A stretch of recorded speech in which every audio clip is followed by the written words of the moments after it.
हाँ जी, कल हमने पढ़ा कि इसराइल और ईरान की वार हुई क्यों थी, इसके काजेस क्या थे। और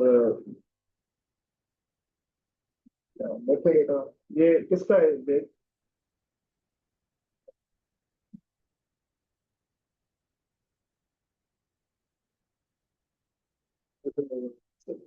ठीक है। तो कल हमने देखा कि इसराइल और ईरान की जो जंग हुई थी वो क्यों हुई थी। तो उसके रीजंस हमने पढ़े, फैक्टर्स पढ़े जो कि बेसिकली काज किया इसराइल और ईरान के कॉन्फ्लिक्ट को।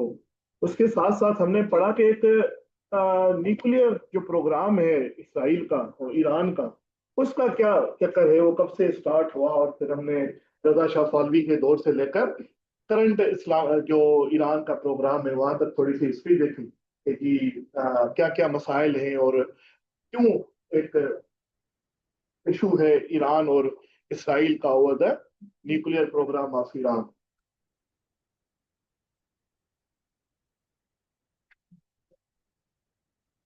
उठा लेंगे भाई, ये किसका है ये? सब आ जाएंगे तो एक सेकंड जी, स्टार्ट करते हैं, फिर लोग हो जाओ बैठ के।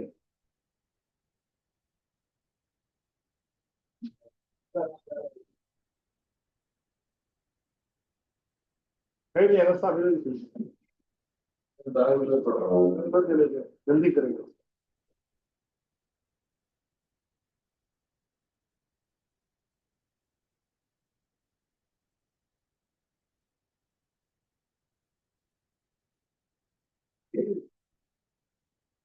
तो हमने उसका न्यूक्लियर प्रोग्राम के बारे में भी पढ़ा और थोड़ी सी हमारी डिस्कशन क्वेश्चन अटेम्प्टिंग टेक्निक्स की भी हुई थी। और एफपीएससी की रिपोर्ट भी हमने देखी कि उसके अंदर एफपीएससी क्या डिमांड करती है कि जब हम करंट अफेयर्स को का क्वेश्चन जो है वो अटेम्प्ट करते हैं तो उसको कैसे अटेम्प्ट करना चाहिए और एफपीएससी क्या कहती है। ठीक है ना सर, अमार जो कहता है it's not relevant, what FPSC से it is the most relevant thing जो उसमें आपको पास और फेल करना है। तो आज हम पढ़ते हैं कि इम्प्लीकेशंस क्या है ईरान और इसराइल के वॉर की, उसकी जियो पॉलिटिकल इम्प्लीकेशंस भी और उसकी जियो इकोनॉमिक इम्प्लीकेशंस भी पढ़ते हैं। तो जी, मिडिल ईस्ट जो है वो एक बड़ा ही पॉलिटिकली ना वॉलेटाइल किस्म का रीजन है जहां पर बहुत सारे पॉलिटिकल गेम्स चल रही हैं इस वक्त। आगे चलकर सेशन के अंदर मैं आपको दो से तीन लेक्चर्स दूंगा on the political restructuring of middle east. Politics कैसे रीस्ट्रक्चर हुई है मिडिल ईस्ट के अंदर, from middle east dominated by the US, जिसको यूएस एंड यूरोप डोमिनेट करता था, और उससे रीस्ट्रक्चर होकर जो पावर डायनामिक्स है वो चाइना और रशिया की तरफ गए। तो फिर एक रीस्ट्रक्चरिंग हुई कि हमने देखा कि influence of China and Russia जो है वो बड़ा ही इंक्रीज हुआ 2022 के एंड के अंदर और 2023 के स्टार्टिंग के अंदर। चाइना जो है वो डोमिनेट कर रहा था और रशिया जो है डोमिनेट कर रहा था मिडिल ईस्ट को। फिर अभी रिसेंटली ट्रम्प साहब इलेक्शन जीत गए और ट्रम्प साहब की जो विजिट हुई टू द मिडिल ईस्ट, उसने फिर से जो है ना यूनाइटेड स्टेट्स ऑफ अमेरिका को रिलेवेंट बना दिया। और अगेन जो डायनामिक्स है मिडिल ईस्ट के वो क्या हो गए, शिफ्ट हो गए, चेंज हो गए। नाउ फिर से जब ये ईरान और इसराइल का कॉन्फ्लिक्ट हुआ है, ये चीज भी जो है ना बहुत सारे जियो political and Jio economic changes लाएगी मिडिल ईस्ट के अंदर, जिसको आज हमने पढ़ना है। ठीक है। तो मिडिल ईस्ट जो है उधर मल्टीपल पावर्स जो है वहां पर क्या करना चाहते हैं, अपना इन्फ्लुएंस जो है वो इंक्रीज करना चाहते हैं। मल्टीपल पावर्स के अंदर जो तीन बड़े पावर्स हैं वो कौन कौन है जी? Russia, China and US. अब जब भी जहां पर भी ये याद रखने यूएस जाता है तो यूएस के साथ यूरोप और उसके अलाइज जो है वो साथ होते हैं। तो when I am talking about the US it means I am talking about the west. कि पूरा का पूरा जो वेस्ट है वो क्या चाहता है मिडिल ईस्ट के अंदर। वेस्टर्न इन्फ्लुएंसेस क्या है वेस्ट के अंदर, मतलब it shows the US influence in the west. ठीक है। उसके साथ साथ उसके साथ साथ सूत्र 12 उसके साथ साथ चाइना के कौन से इंटरेस्ट है मिडिल ईस्ट के अंदर और रशिया के कौन से इंटरेस्ट है मिडिल ईस्ट के अंदर, हम कमिंग डेज के अंदर इनके बारे में बड़ा ही डिटेल के अंदर पढ़ेंगे जब हमारा क्लास जो रेगुलर क्लासेस स्टार्ट हो जाएंगे। आज हम देखते हैं कि इसराइल और ईरान के कॉन्फ्लिक्ट में ना कैसे चाइना का, जो हम मानते हैं कि जी चाइना का एक इन्फ्लुएंस जो है वो बहुत बढ़ गया है मिडिल ईस्ट के अंदर, उसको एक्सपोज कर दिया कि चाइना का जो है वो उस किस्म की पार्टनरशिप नहीं है मिडिल ईस्टर्न नेशंस के साथ, खास करके ईरान के साथ जो कि सबसे बड़ा स्ट्रेटेजिक अलाय है चाइना का। कि what is the role of China in Iran Israel conflict, और उसके इम्प्लीकेशंस कैसे पड़े चाइना के ऊपर, चाइना का इन्फ्लुएंस कैसे नजर आ रहा है, कैसे चाइना का जो इन्फ्लुएंस है वो डिमिनिश हुआ है during this Iran Israel war. तो चाइना का क्या रोल है, लेट्स सी। चाइना को का रोल समझने के लिए ना, जी जी बेटा शेयर कर देंगे। अस्सलाम वालेकुम वालेकुम सलाम। चाइना का रोल समझने से पहले let's talk about a bit history of China. थोड़ा सा मैं आपको ग्लिम्सेस दे देता हूं, क्योंकि आप में से सब बहुत सारे लोग जो है वो मिडिल ईस्ट के जो डायनामिक्स है उसके बारे में नहीं जानते। तो मिडिल ईस्ट के डायनामिक्स को समझना लाजिम है बिफोर अंडरस्टैंडिंग कि how Iran Israel conflict expose the चाइना's limited leverage in the Middle east. तो 2022 के दिसंबर के अंदर ना, तब बेटा दिसंबर 2022 के अंदर शी जिनपिंग साहब, इसके ऊपर हम डिटेल में भी पढ़ेंगे, ठीक है ना, हमारी जो पॉलिटिकल रिस्ट्रक्चरिंग के ऊपर टॉपिक है हम डिटेल में बड़ा ही पढ़ेंगे। थोड़ा सा मैं आपको एक पिक्चर बना दूं ताकि आपको ना वो समझ आ जाए कि अभी लिमिटेड लेवरेज कैसे हुआ है मिडिल ईस्ट के अंदर, ठीक है। तो अगर हम देखें दिसंबर,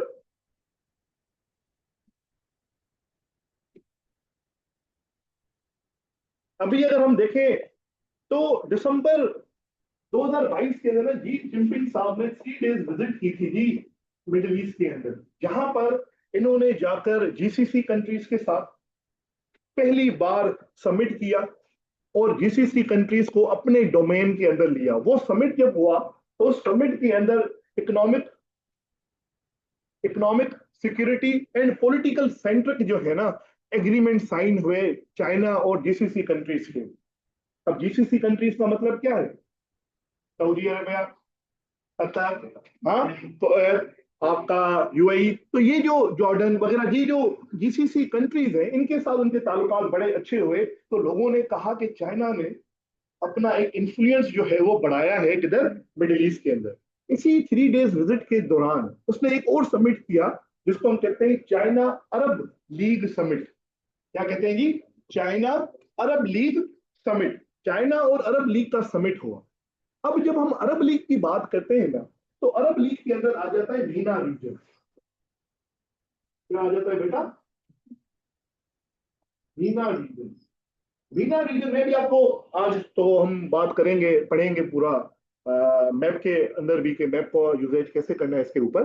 तो मीना रीजन किसको कहते हैं? मीना, ये M E defines middle east. ये क्या है जी?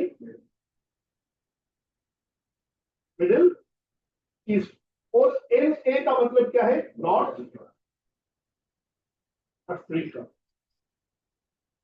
Middle east and north Africa हम साथ में मिलाकर कौन सा रीजन कहते हैं जी? मीना रीजन। अब इस मीना रीजन के अंदर जो ज्यादातर कंट्रीज हैं वो कौन सी कंट्रीज है? अरब कंट्रीज है। कौन सी कंट्रीज है भाई? अरब कंट्रीज है। अब इन अरब कंट्रीज, ये सारे के सारे अरब कंट्रीज किस लीग के अंदर शामिल है? अरब लीग के अंदर। एक ऑर्गेनाइजेशन है उनकी, उनको हम क्या कहते हैं जी? अरब लीग। अब चाइना ने पहली बार अपनी तारीख के अंदर इसके साथ 2022 के दिसंबर में क्या किया? समिट किया और पूरी दुनिया को हैरान कर दिया कि चाइना ने पूरे के पूरे अरब कंट्रीज के साथ क्या कर लिया है जी? समिट कर लिया है और उनके साथ security, economic and political and diplomatic level पर रिलेशंस डेवलप कर दिए हैं, जो कि एक बहुत बड़ा थ्रेट था किसके लिए? यूनाइटेड स्टेट्स के इंटरेस्ट के लिए मिडिल ईस्ट के अंदर। ठीक है, एक तो ये मैनिफेस्टेशन थी कि जी चाइना का जो इन्फ्लुएंस है वो किसके अंदर बढ़ रहा है जी? मिडिल ईस्ट के अंदर। उसके बाद आप सबको पता होगा, अगर आप लोग करंट अफेयर्स को पढ़ते रहे हो, you are the students of CSS, तो आपने न्यूज वगैरह पढ़ा होगा। तो एक डील है जिसको हम कहते हैं China Iran strategic deal. China Iran strategic deal. इसके तहत चाइना जो है 420 बिलियन डॉलर्स जो है वो इन्वेस्ट करेगा किसके अंदर? ईरान के अंदर। कितने भाई? 420 बिलियन डॉलर्स। 420 बिलियन डॉलर्स जो है वो इन्वेस्ट करेगा किधर?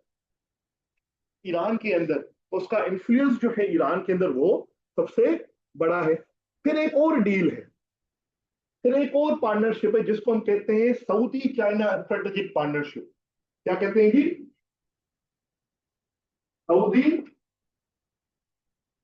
China strategic partnership. Saudi China strategic partnership. हमने इन सबको डिटेल में पढ़ना है। बस I am just making map into your mind कि आपको ये पता चले कि इस 2022 से लेकर 2025 तक चाइना का इन्फ्लुएंस कैसे बढ़ता गया, और कैसे हम सब ये समझते थे कि चाइना जो है वो अपना इन्फ्लुएंस इतना कर गया है कि अब वो डिफीट करेगा इसको, यूएस इन्फ्लुएंस को इन द मिडिल ईस्ट। पर इस ईरान इसराइल कॉन्फ्लिक्ट ने इसको क्या कर दिया? एक्सपोज कर दिया। ठीक है, एक डील ये है। फिर 22 अरब कंट्रीज ने, कितनी कंट्रीज जी? 22 अरब कंट्रीज ने BRI को ज्वाइन किया। BRI belt and road initiative. मैंने आपको कल भी बताया था कि हमने ये टॉपिक भी पढ़ना है, the war of economic corridors. The war of economic corridors के हर सुपर पावर ने अपने अपने इकोनॉमिक कॉरिडोर्स जो है वो बनाए हुए हैं। तो BRI is the economic corridor of China. तो जब 22 कंट्रीज जो है, अरब कंट्रीज, जब BRI को ज्वाइन करती है, it means they are coming under the influence of China. देखो हम भी इस BRI का पार्ट है ना, सीपेक। तो क्या हम कभी भी सीपेक के खिलाफ, सीपेक के होते हुए चाइना के खिलाफ बात करते हुए पाकिस्तान को देखा है? क्यों? क्योंकि वी आर डिपेंडेंट के $50 बिलियन की इन्वेस्टमेंट है चाइना की पाकिस्तान के अंदर। So we do not go against China. क्यों नहीं जाते? क्योंकि हमारे political and strategic and economic interest जो है they are aligned with the China. ऐसा ही वो 22 कंट्रीज भी नहीं जाएंगे। ऐसा ही है ना? ठीक है। ऐसे और भी बहुत मल्टीपल उसकी पार्टनरशिप्स हैं इजिप्ट के साथ। फॉर एग्जांपल स्विस कैनाल है, आपने अगर नाम सुना होगा, स्विस कैनाल, ये इजिप्ट के अंदर है। यहाँ से दुनिया का तकरीबन 15% ग्लोबल ट्रेड होता है। कितना percent? 15% according to World Economic Forum. उसके मुताबिक 15% जो है जो ग्लोबल ट्रेड है वो Red Sea and Suez canal से होता है। मैं अभी आपको दिखाता हूँ स्विस कैनाल किधर है और सारा कुछ। 15। ठीक है, 15%। अब इस स्विस कैनाल को, क्योंकि ये इजिप्ट में है, चाइना ने इजिप्ट को ऑफर किया कि क्या आप चाहते हैं कि इस स्विस कैनाल को हम आपको बना दें। एंड इजिप्ट को क्योंकि इन्वेस्टमेंट्स नजर आ रही थी, तो इजिप्ट वांटेड कि जी चाइना आकर हमारे यहाँ इन्वेस्टमेंट्स करे। इससे भी नजर आ रहा है कि जब वो स्विस कैनाल के ऊपर जाकर बैठ गया तो 15% ग्लोबल ट्रेड कौन कंट्रोल करेगा? So this is just a picture of Chinese influence in the Middle East. We will talk about it in detail when we will study the topic, the political restructuring of Middle East. ठीक है, यहां तक clear है? कोई सवाल नहीं है?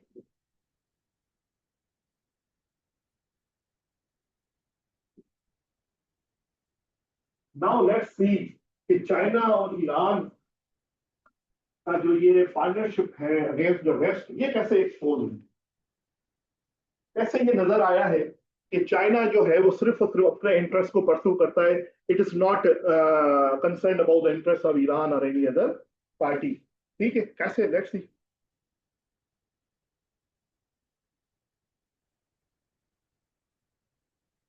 Siraj, last में सारे सवालों का जवाब दूंगा अभी, क्योंकि टाइम मैनेज करना है मैंने। मैं सारे सवालों का जवाब दूंगा, डोंट वरी। तुम्हें तो दे ही दूंगा। अच्छा जी, अब 12 डेज वॉर हुई। अब let's see how China reacted. China का रेटरिक क्या था? China's rhetoric on Israel and the US 12-day war against Iran was reflected in the BRICS communique. BRICS का 6 और 7 जुलाई को मीटिंग हुई। अभी 6-7 जुलाई को मीटिंग हुई जिसके अंदर स्टेटमेंट दी ब्रिक्स कंट्री ने। BRICS is a dialogue. बहुत सारे लोग ये समझते हैं ये एक इनफॉर्मल ग्रुप है, बहुत सारे लोग आप में से गलती करते हैं। जब ब्रिक्स के ऊपर सवाल देता हूं मैं, we will talk about it, we will I will teach you about the BRICS, तो आप लोग बहुत सारे लोग ये समझते हैं BRICS is an organization. It's not an organization, दिमाग में बिठा दें। SCO is an organization, BRICS is a informal group, ठीक है ना। वो कोई भी ऑर्गेनाइजेशन नहीं है। बहुत सारे लोग जो है आप में से जब क्वेश्चन अटेम्प्ट करके मेरे पास लेकर आते हैं तो उसमें वो ब्रिक्स को ऑर्गेनाइजेशंस के कैटेगरीज में लिखते हैं। तो BRICS is not an organization, it is a dialogue between certain countries, ठीक है ना। जैसे क्वाड है, क्वाड्रिलेटरल डायलॉग जिसको हम कहते हैं, क्वाड है ना, जिसके अंदर India, Japan, USA and Australia है। तो वो कोई ऑर्गेनाइजेशन तो नहीं है, पर it is a dialogue, quadrilateral dialogue, तभी हम उसको क्या कहते हैं, क्वाड। तो अभी ब्रिक्स की मीटिंग हुई 6-7 जुलाई को, उसके अंदर जो चाइनीज उसके अंदर जो कम्युनिका आया, उसके अंदर जी इन्होंने क्या किया, कंडेम किया इसराइल। पर इसराइल और यूएसए का नाम नहीं लिया, पर इसराइल और यूएसए का कोई भी नाम इन लोगों ने नहीं लिया। 14 जून को चाइनीज परमानेंट जो रिप्रेजेंटेटिव यूनाइटेड नेशंस के, उन्होंने कंडेम किया इसराइल की वायलेशन ऑफ ईरानियन सोवरेनिटी, और उन्होंने कहा कि ईरान के पास ये राइट है कि वो अपने न्यूक्लियर एनर्जी प्रोग्राम को पीसफुली मेंटेन करे। तो they supported the Iran through statement. 6-7 जुलाई को ब्रिक्स समिट होता है ब्राजील के अंदर, उसके अंदर उन्होंने कहा कि जी साइकिल ऑफ वायलेंस है रीजन के अंदर, ये सारे लोग जो है, यूएस जो है वो ईरान के ऊपर हमला कर रहा है, और इसराइल जो है वो ईरान के ऊपर हमला कर रहा है, ये रुकना चाहिए, ये इंटरनेशनल लॉ के खिलाफ है। फिर जब यूएस ने स्ट्रक किया ईरान की न्यूक्लियर फैसिलिटीज को, तो एक बार फिर से 22 जून को चाइना ने और पाकिस्तान ने और रशिया ने एक यूनाइटेड नेशन सिक्योरिटी काउंसिल का रेजोल्यूशन लाया, जिसके अंदर उन्होंने कहा कि मिडिल ईस्ट के अंदर इमीडिएट सीज फायर होना चाहिए। कौन सी 3 कंट्री से लाया था जी? China, Russia and Pakistan.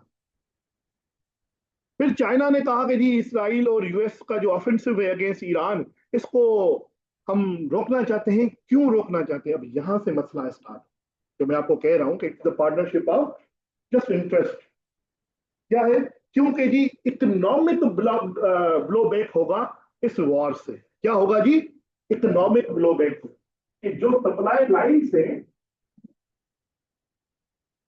क्या होगा जी, इकोनॉमिक ब्लॉकेज होगा।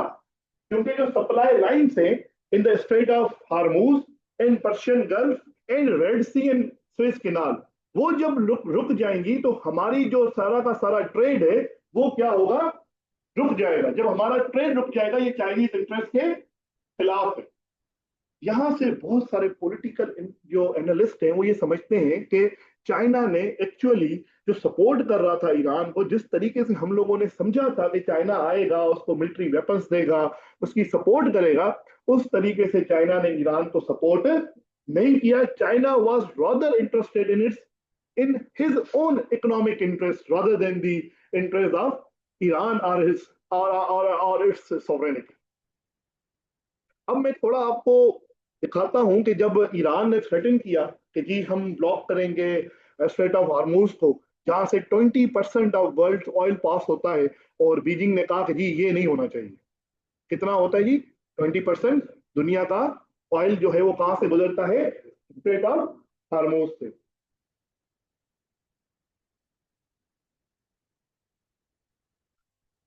तो जी चाइनीज मिनिस्ट्री ने क्या कहा था जी, कि जी international community to step up efforts to de-escalate conflicts and prevent regional turmoil from having a greater impact on global economic development। कि जी कम्युनिटी, इंटरनेशनल कम्युनिटी अभी के अभी आए, और जो चाइना और इसराइल, ईरान और इसराइल के वॉर के अंदर ग्लोबल ट्रेड रुक सकता है, ऑयल की जो पैसेज है वो रुक सकती है, तो उसको इमीडिएटली क्या करे, इस कॉन्फ्लिक्ट को खत्म करवाए, ताकि दुनिया के अंदर इकोनॉमिक क्राइसिस जो है वो ना बन पाए।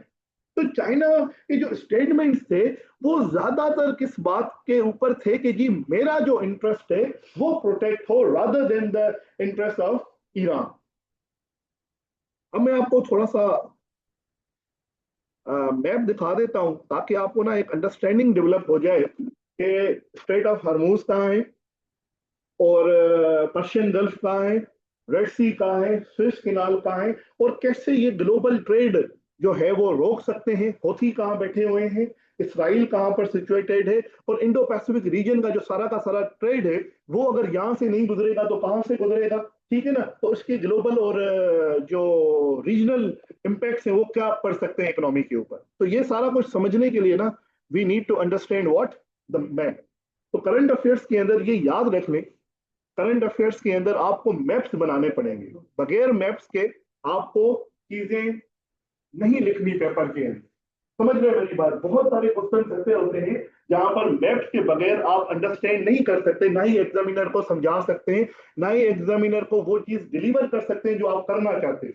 अगर मैं उसको कहता हूँ कि जी स्विस कैनाल दुनिया की एक बहुत बड़ी चौक पॉइंट है, तो मैं कैसे समझाऊंगा उसको, जब मैं उसको ड्रॉ करके बताऊंगा कि देखो मेडिटेरियन सी इस तरफ है, रेड सी इस तरफ है, बीच में स्विस कैनाल, अगर स्विस कैनाल को बंद कर दो तो एशिया का जो भी ट्रेड है वो यूरोप नहीं पहुंच सकता। तभी हम उसको कहते हैं क्या है, इट्स चोक पॉइंट। जब हम कहते हैं straight of Malacca Indo Pacific region के अंदर एक चोक पॉइंट है, तो अगर हम स्ट्रेट ऑफ मलाका को बंद कर देते हैं तो इंडो पैसिफिक रीजन का जो अगेन ट्रेड है वो यूरोप नहीं पहुंचेगा। समझ रहे हो। तो यहां पर मैप्स बनाना क्या है, लाजमी है। और throughout the session I will tell you कि कौन सी जगह पर कौन सा मैप बनेगा, ठीक है। गूगल मैप कहते हैं ना।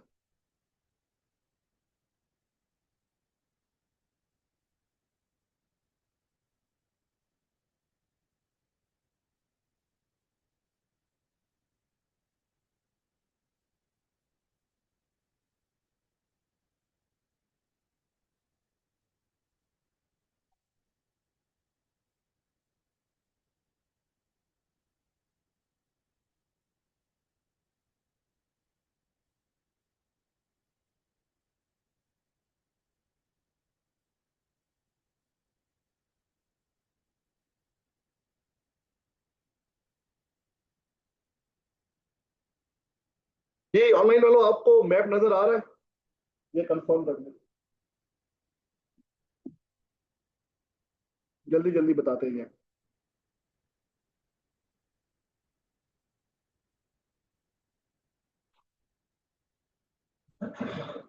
आवाज आ रही है, आ रहा है ना, ठीक है। ठीक हो, अस्मा साहिबा भी बैठी हुई है। अच्छा, अब आप देखें ईरान, दिस इज ईरान, नजर आ रहा है सबको, ये रहा जी ईरान। अब ईरान यहां से लेकर ये जो सारा का सारा पर्शियन गल्फ है ना, ये सारी की सारी जो टेरिटरी है ये किसकी है जी, ये ईरान की है। ये यहां तक, फिर यहां से ये पाकिस्तान है, और यहां पर याद रखना कि क्या है, गवादर है, ठीक है। तो ये सारी की सारी जो टेरिटरी है ये ईरान की है, और इसको हम कहते हैं जी पर्शियन गल्फ। अब कोयत अगर अपना तेल बेचना चाहेगा तो कहां से बेचेगा, यहां से ही जाएगा ना, ये यहां से गुजरेगा और यहां पर बाहर आ जाएगा, ठीक है। अगर बहरीन अपना तेल बेचना चाहेगा तो वो भी इसी जगह से गुजरेगा, यूएई भी इसी जगह से निकलेगा, और सऊदी अरेबिया भी इसी जगह को यूटिलाइज करेगा। तो तभी हम कहते हैं कि जो दुनिया के बड़े ऑयल एक्सपोर्टर्स हैं, सऊदी अरेबिया, यूएई, कुवैत, ये सारे के सारों का जो डिपेंडेंसी है वो किसके ऊपर है, पर्शियन गल्फ के ऊपर है। और पर्शियन गल्फ के अंदर एक स्ट्रेट है। What is strait, strait strait हम कहते हैं narrow passage of water connecting two seas, connecting two seas. तो ये जो स्ट्रेट ऑफ हार्मूज की मैं बात कर रहा हूं, वो स्ट्रेट ऑफ हार्मूज जो है, ओहो, वो जो स्ट्रेट ऑफ हार्मूज है वो इस जगह पर है। वो किधर है जी, इसको हम कहते हैं स्ट्रेट ऑफ हार्मूज, जो कि पर्शियन गल्फ, ये रहा पर्शियन गल्फ, और ये रहा गल्फ ऑफ ओमान, इन दोनों को क्या करती है जी, कनेक्ट करती है। अब अगर ईरान, जो कि ये ईरान है, इधर बैठकर इसको बंद कर दे, तो ये जो सारे के सारे गल्फ कंट्रीज हैं, इनका जो तेल है वो बाहर नहीं जाएगा। अब दीज आर द कंट्रीज जो कि लार्जेस्ट एक्सपोर्टर ऑफ ऑयल है दुनिया के अंदर। तो अगर ये ऑयल बेचना बंद कर दे तो आपको नहीं लगता कि दुनिया के अंदर ग्लोबल एनर्जी के और ऑयल के क्राइसिस आ जाएंगे। हाँ, ऊपर से आपने जहन में ये भी रखना है कि रशिया यूक्रेन वॉर भी चल रही है, जिसकी वजह से पहले से ही ऑयल मार्केट जो है वो क्राइसिस का शिकार है। बात समझ में आ रही है? अब चाइना का जो तेल है वो कहां से गुजरता है?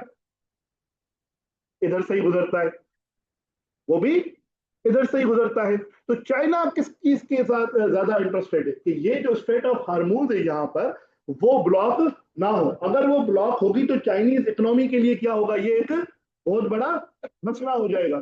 तभी वो ईरान की सपोर्ट नहीं कर रहा था और वो ये चाह रहा था कि ज्यादा से ज्यादा कम से कम टाइम के अंदर ये वॉर जो है वो क्या हो जाए, खत्म हो जाए, ताकि मेरा जो ऑयल है, मेरे जो इकोनॉमिक इंटरेस्ट है वो हर्ट ना। बात समझ में आ रही है मेरी? तो ये रहा स्ट्रेट ऑफ हार्मूज। ये वाला पार्ट समझ आ गया? किसी को नहीं आया तो आई कैन रिपीट इट। जी ऑनलाइन वाले भी बता दें, अगर ये वाला किसी को समझ नहीं आया पार्ट तो आई कैन रिपीट इट।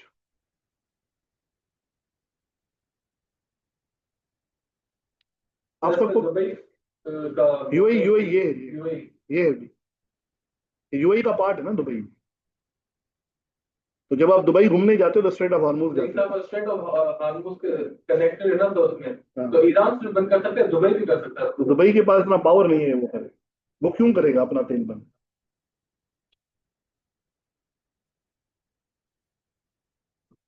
चले,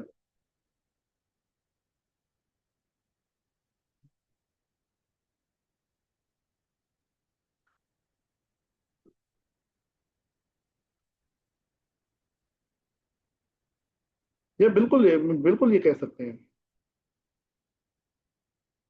इसी वजह से चाइना ने जापान इन्वेस्टमेंट शाबाश शाबाश। ये ईरान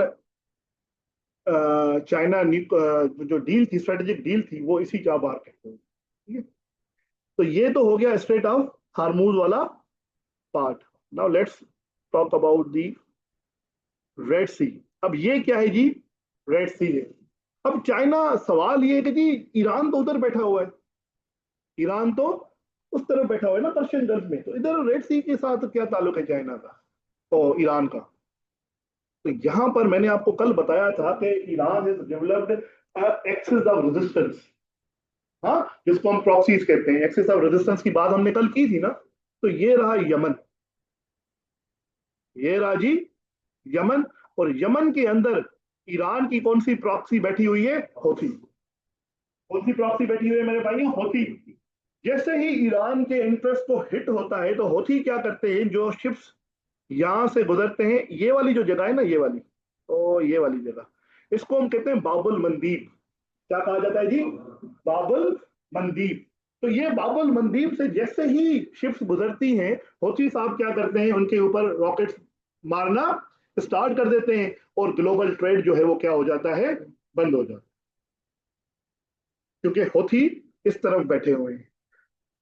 उसके बाद अगर होथियों से निकल भी आया तो क्या जो ईरान है वो इसराइल को तो बमबारी कर रहा है ना, इसराइल के ऊपर रॉकेट्स तो मार रहा है। अगर इसराइल को तबाह कर रहा है तो यहां से मेरी शिप्स जा रही हैं, मैं एक बिजनेसमैन हूं, मेरे यहां से शिप जा रही है, तो क्या मैं अपनी शिप्स ऐसे एरिया के थ्रू भेजूंगा जहां पर इसका ये हो कि एक मिसाइल, एक बैलिस्टिक मिसाइल मेरे शिप पे लगे और मेरी शिप तबाह हो जाए? नहीं। बिजनेसमैन अभी जैसे हमारे यहाँ कच्चे के डाकू हैं, हम में से कितने लोग कच्चे के डाकुओं के साथ के इलाके में से गुजरना पसंद करोगे? कोई भी नहीं करेगा ना, क्योंकि आपको लगेगा ये ना हो कि हमें बैठा दें। तो कोई भी वहां से गुजरना बंद नहीं करेगा। तो हम वो रास्ता चाहते हैं जो कि पीसफुल रास्ता हो। तो ये जो स्वेज केनाल है यहाँ पर,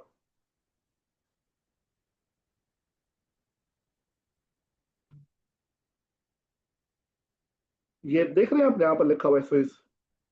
ठीक है? तो ये जो स्वेज केनाल है, तो इसका जो ट्रेड है वो क्या हो जाता है, बंद हो जाता है।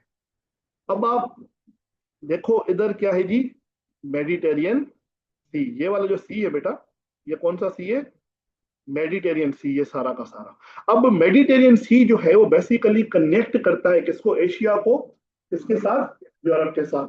ये रहा जी आपका यूरोप। तो एशिया और यूरोप का जो ये वाला शॉर्टेस्ट तरीका रास्ता है वो क्या हो जाएगा? ब्लॉक हो जाएगा। फिर यही मेडिटेरियन सी जो है स्ट्रेट ऑफ जिब्राल्टर के साथ, ये देख रहे हो आप, स्ट्रेट ऑफ जिब्राल्टर, तो इस स्ट्रेट ऑफ जिब्राल्टर के साथ कनेक्ट करता है कौन से सी को? एटलांटिक ओशियन को। शाबाश। तो एटलांटिक ओशियन के बाद क्या आता है? United states of America. तो जो एशिया का ट्रेड होता है यूएसए के साथ, वो भी क्या हो जाएगा? ब्लॉक हो जाएगा। और यही अगर आप देखो यहां से, तो इसको हम कहते हैं, ये जो सारा रीजन है, ये वाला, ये देख रहे हैं आप, ये वाला जो सारा रीजन है, इस रीजन को कहा जाता है इंडो पैसिफिक रीजन। कौन सा जी? Indo Pacific region. अब ये इंडो पैसिफिक रीजन को अगर यूरोप के साथ ट्रेड करना है तो दो रास्ते हैं। एक कि वो यहाँ रशिया से गुजरे, वो कहां से गुजरे जी? रशिया से गुजरे। अब आप सबको पता है कि यूरोपियन कंट्रीज का रशिया के साथ कोई भी अच्छे ताल्लुकात नहीं है, तो वो वहां से तो गुजर नहीं सकते। दूसरा रास्ता बचता है कि वो यहां से बाबुल मंदीब से होते हुए किधर जाएं? स्विस किनाल से यहाँ यूरोप जाएं, और यही जो रास्ता है फिर वो जिब्राल्टर से किधर जाए? अमेरिका चला जाए। ठीक है। अब यहाँ पर जंग होगी, तो ये जो इंडो पैसिफिक रीजन है, जहां पर हर साल सिर्फ अमेरिका का, हर साल सिर्फ अमेरिका का 1.75 ट्रिलियन डॉलर्स का ट्रेड होता है। सिर्फ अमेरिका का कितना? 1.75 ट्रिलियन डॉलर्स का ट्रेड होता है। वो सारा क्या हो जाएगा? हाल्ट पर आ जाएगा ना। आपको डायनामिक समझ आ रही है इस वॉर की कि कितनी बड़ी इंपैक्ट्स हो जाएंगे इस वॉर के? किसके ऊपर? चाइना के ट्रेड के ऊपर, यूएस के ट्रेड के ऊपर, और ओवरऑल ग्लोबल इकोनॉमी के ऊपर। बात समझ में आ रही है? तो बेसिकली जो इंडो पैसिफिक रीजन का ट्रेड है with the European Nations and America, वो क्या हो जाएगा? इस वॉर की वजह से स्टैंड स्टिल पर आ जाएगा। इसी वजह से आपको याद होगा कि अमेरिका ने आकर, यूएसए ने आकर, ट्रंप साहब ने अभी रिसेंटली हौथियों के साथ अलग से एग्रीमेंट किया है। किसके साथ? हौथियों के साथ अलग से एग्रीमेंट किया है कि जी आप सप्लाई चेन्स के ऊपर हमला नहीं करो। तो अमेरिका ने किसके साथ ट्रेड किया? और हौथियों के साथ, ताकि अगर ईरान के साथ जंग भी हो जाए तो हम हौथियों को पकड़ लें कि भाई तुम लोग यहाँ पर हमला ना करो, क्योंकि हौथियों के थ्रू ईरान जो है वो ग्लोबल ट्रेड को क्या कर लेता है बेटा? Are you getting me? समझ आ रही है बात? हाँ, कोई सवाल है यहाँ तक? हाँ, अब आप देखिए, गुड। अब घुमाते हैं इनको। अब दूसरा रास्ता ये है, कहाँ गया?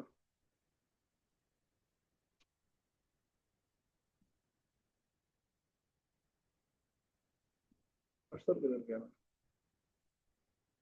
हाँ, अब दूसरा रास्ता ये है,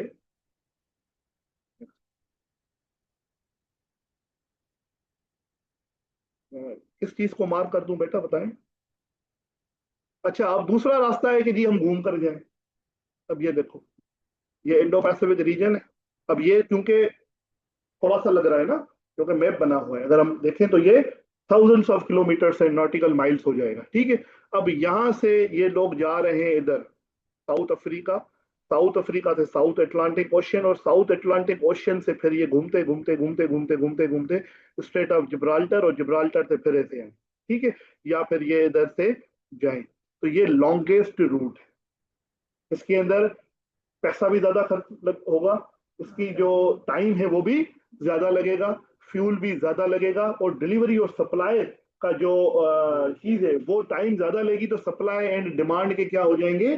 मसाइल हो जाएंगे, और इन्फ्लेशन रेट जो है दुनिया के ऊपर क्या हो जाएगा? बहुत बढ़ जाएगा। समझ रहे हो? ये जो इकोनॉमिक कॉरिडोर्स हम बना रहे हैं, दुनिया BRI बना रहा है, कोई B3W बना रहा है, कोई international north south transport corridor बना रही है, क्यों बना रहे हैं? क्योंकि टाइम और पैसा बचे, कॉस्ट इफिशिएंसी हो और टाइम इफिशिएंसी हो, तभी हम ये बनाते हैं, ताकि बेसिकली क्या बचे? पैसा बचे ना। तो बिजनेस में हमेशा अपना पैसा बचाने के चक्करों में होता है। समझ रहे हो मेरी बात?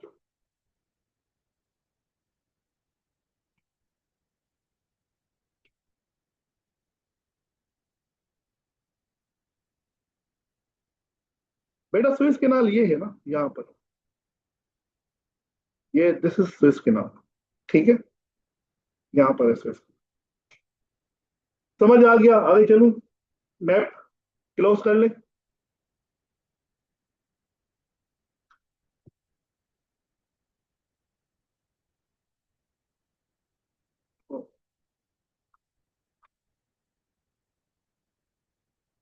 तो जी, अनलाइक सम कंट्रीज, एक रिसर्च एसोसिएट है नेशनल यूनिवर्सिटी ऑफ सिंगापुर की मिडिल ईस्ट के ऊपर, एविन गिलाइन चेंग चेंग साहिबा कहती हैं कि देखिए, unlike some countries and the United States in particular, China traditionally approaches foreign policy. अब चाइनीज फॉरेन पॉलिसी की बात कर रहा है, क्योंकि जब हम कहते हैं ना कि जी वो बिट्रे कर रहा है ईरान को, वो किसको बिट्रे कर रहा है? ईरान को, कि वो सिर्फ अपने इकोनॉमिक इंटरेस्ट के बारे में सोच रहा है, और वो ईरान की को हेल्प उस तरीके से नहीं कर रहा जिस the way USA is supporting the Israel, तो वो तो ऐसे नहीं ना कर रहा। तो उसकी फॉरेन पॉलिसी समझना लाजमी है। चेंग साहिबा कहती हैं अगर आप ईरान की फॉरेन पॉलिसी को देखो ना, it is completely different from the foreign policy of United states और अदर कंट्रीज। वो क्या फ्रॉम पॉलिसी है कि China always see to the things through a lens of strategic pragmatism rather than ideological solidarity। कि हमेशा China जो है वो प्रेगमेटिस्ट अप्रोच इस्तेमाल करता है। प्रेगमेटिस्ट अप्रोच क्या है? जिससे मुझे फायदा हो। प्रेगमेटिज्म क्या होता है कि अगर इस वक्त अगर मेरा यहां पर होना मेरे लिए फायदेमंद है तो मैं इधर हूं। जैसे ही मुझे लगा कि यार मेरा यहाँ पर होना फायदेमंद नहीं है, मैं इधर से निकल चला गया। ये नहीं सोचा कि यार स्टूडेंट्स को मैं भी नुकसान हो जाए, मैं भी उनको दो चार चीजें मैं सिखाकर चला जाऊं, मैं निकल गया, मेरा कोई काम ही नहीं है। तो China always thinks like that. कोई आइडियोलॉजिकल सॉलिडरिटी नहीं है। वो आइडियोलॉजिकल सॉलिडरिटी सिर्फ चाइना के लिए ही है। बाकी प्रेगमेटिक इंटरेस्ट है हमारे, आपका कोई इंटरेस्ट है मुझ पर और मेरा कोई इंटरेस्ट है आपके अंदर। तो our relationships are based on what? Pragmatic interest, not on the ideological basis. USA क्या करता है? हमेशा आइडियोलॉजिकल बेसिस पर इंटरेस्ट रिलेशंस बनाता है, प्रेगमेटिक भी बनाता है पर आइडियोलॉजी भी देखता है। वो कंट्रीज जो मैं सपोर्ट करूंगा वो सिर्फ और सिर्फ डेमोक्रेसीज होने चाहिए। अब आइडियोलॉजी है ना कि डेमोक्रेसी को जी प्रमोट करना है। हाँ, चाइना के रिलेशंस देख लो, वो खुद अथॉरिटेरियन गवर्नमेंट है, वो डेमोक्रेसी के साथ भी रिलेशन बना लेता है, वो मोनार्की के साथ भी रिलेशन बना लेता है, वो अथॉरिटेरियन गवर्नमेंट के साथ भी रिलेशन बना लेता है। It has nothing to do with them. तो कहता मेरा क्या काम, जो भी आपकी फॉरेन पॉलिसी हो, जो भी आपकी गवर्नमेंटल स्ट्रक्चर हो, मेरा आपके साथ कोई ताल्लुक नहीं है। मेरा ताल्लुक आपके साथ क्या है? आपके इंटरेस्ट पूरे हो रहे हैं मेरे साथ रिलेशन रखकर, और मेरे रिलेशन पूरे होने चाहिए आपके साथ ताल्लुक रखकर। ईरान के साथ भी चाइना वही कर रहा है। के बाद एक और मसला है कि क्या चाइना की जो इन्वेस्टमेंट है वो सिर्फ और सिर्फ ईरान के अंदर है? नहीं, China has also heavily invested in the Israel as well. उसकी इन्वेस्टमेंट तो इसराइल के साथ भी तो है ना। तो वो ये तो नहीं कर सकता कि वो ईरान के खातिर अपनी इन्वेस्टमेंट जो इसराइल के अंदर की हुई है वो खत्म कर दे। तो वो क्या कर रहा है? दोनों चीजों को बैलेंस करने की कोशिश कर रहा है। ज्यादातर जो लोग हैं वो ये समझते थे कि जब ईरान का कॉन्फ्लिक्ट होगा इसराइल के साथ या यूएसए के साथ, तो चाइना जो है वो ऑल इन आ जाएगा और उसको ऐसे सपोर्ट करेगा जैसे यूएसए इसराइल को करता है। पर वो चीज हमें नजर।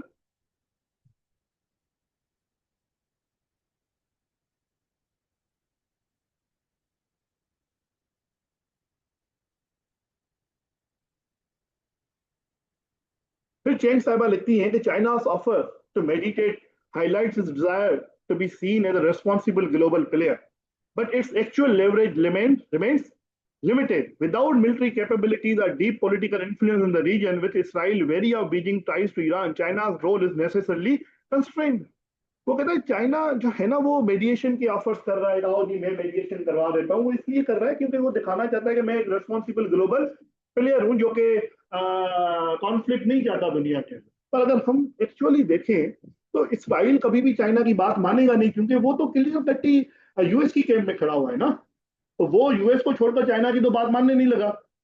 ईरान की ओपनली जो है वो चाइना सपोर्ट नहीं कर रहा। ओपनली सपोर्ट का मतलब क्या है कि वो मिलिट्री वेपन्स नहीं उसको दे रहा, वो उसके लिए वो काम नहीं कर रहा जो कि यूएस कर रहा है इसराइल के लिए। देखो यूएस ने हमला किया, इसराइल के लिए हमला किया ना।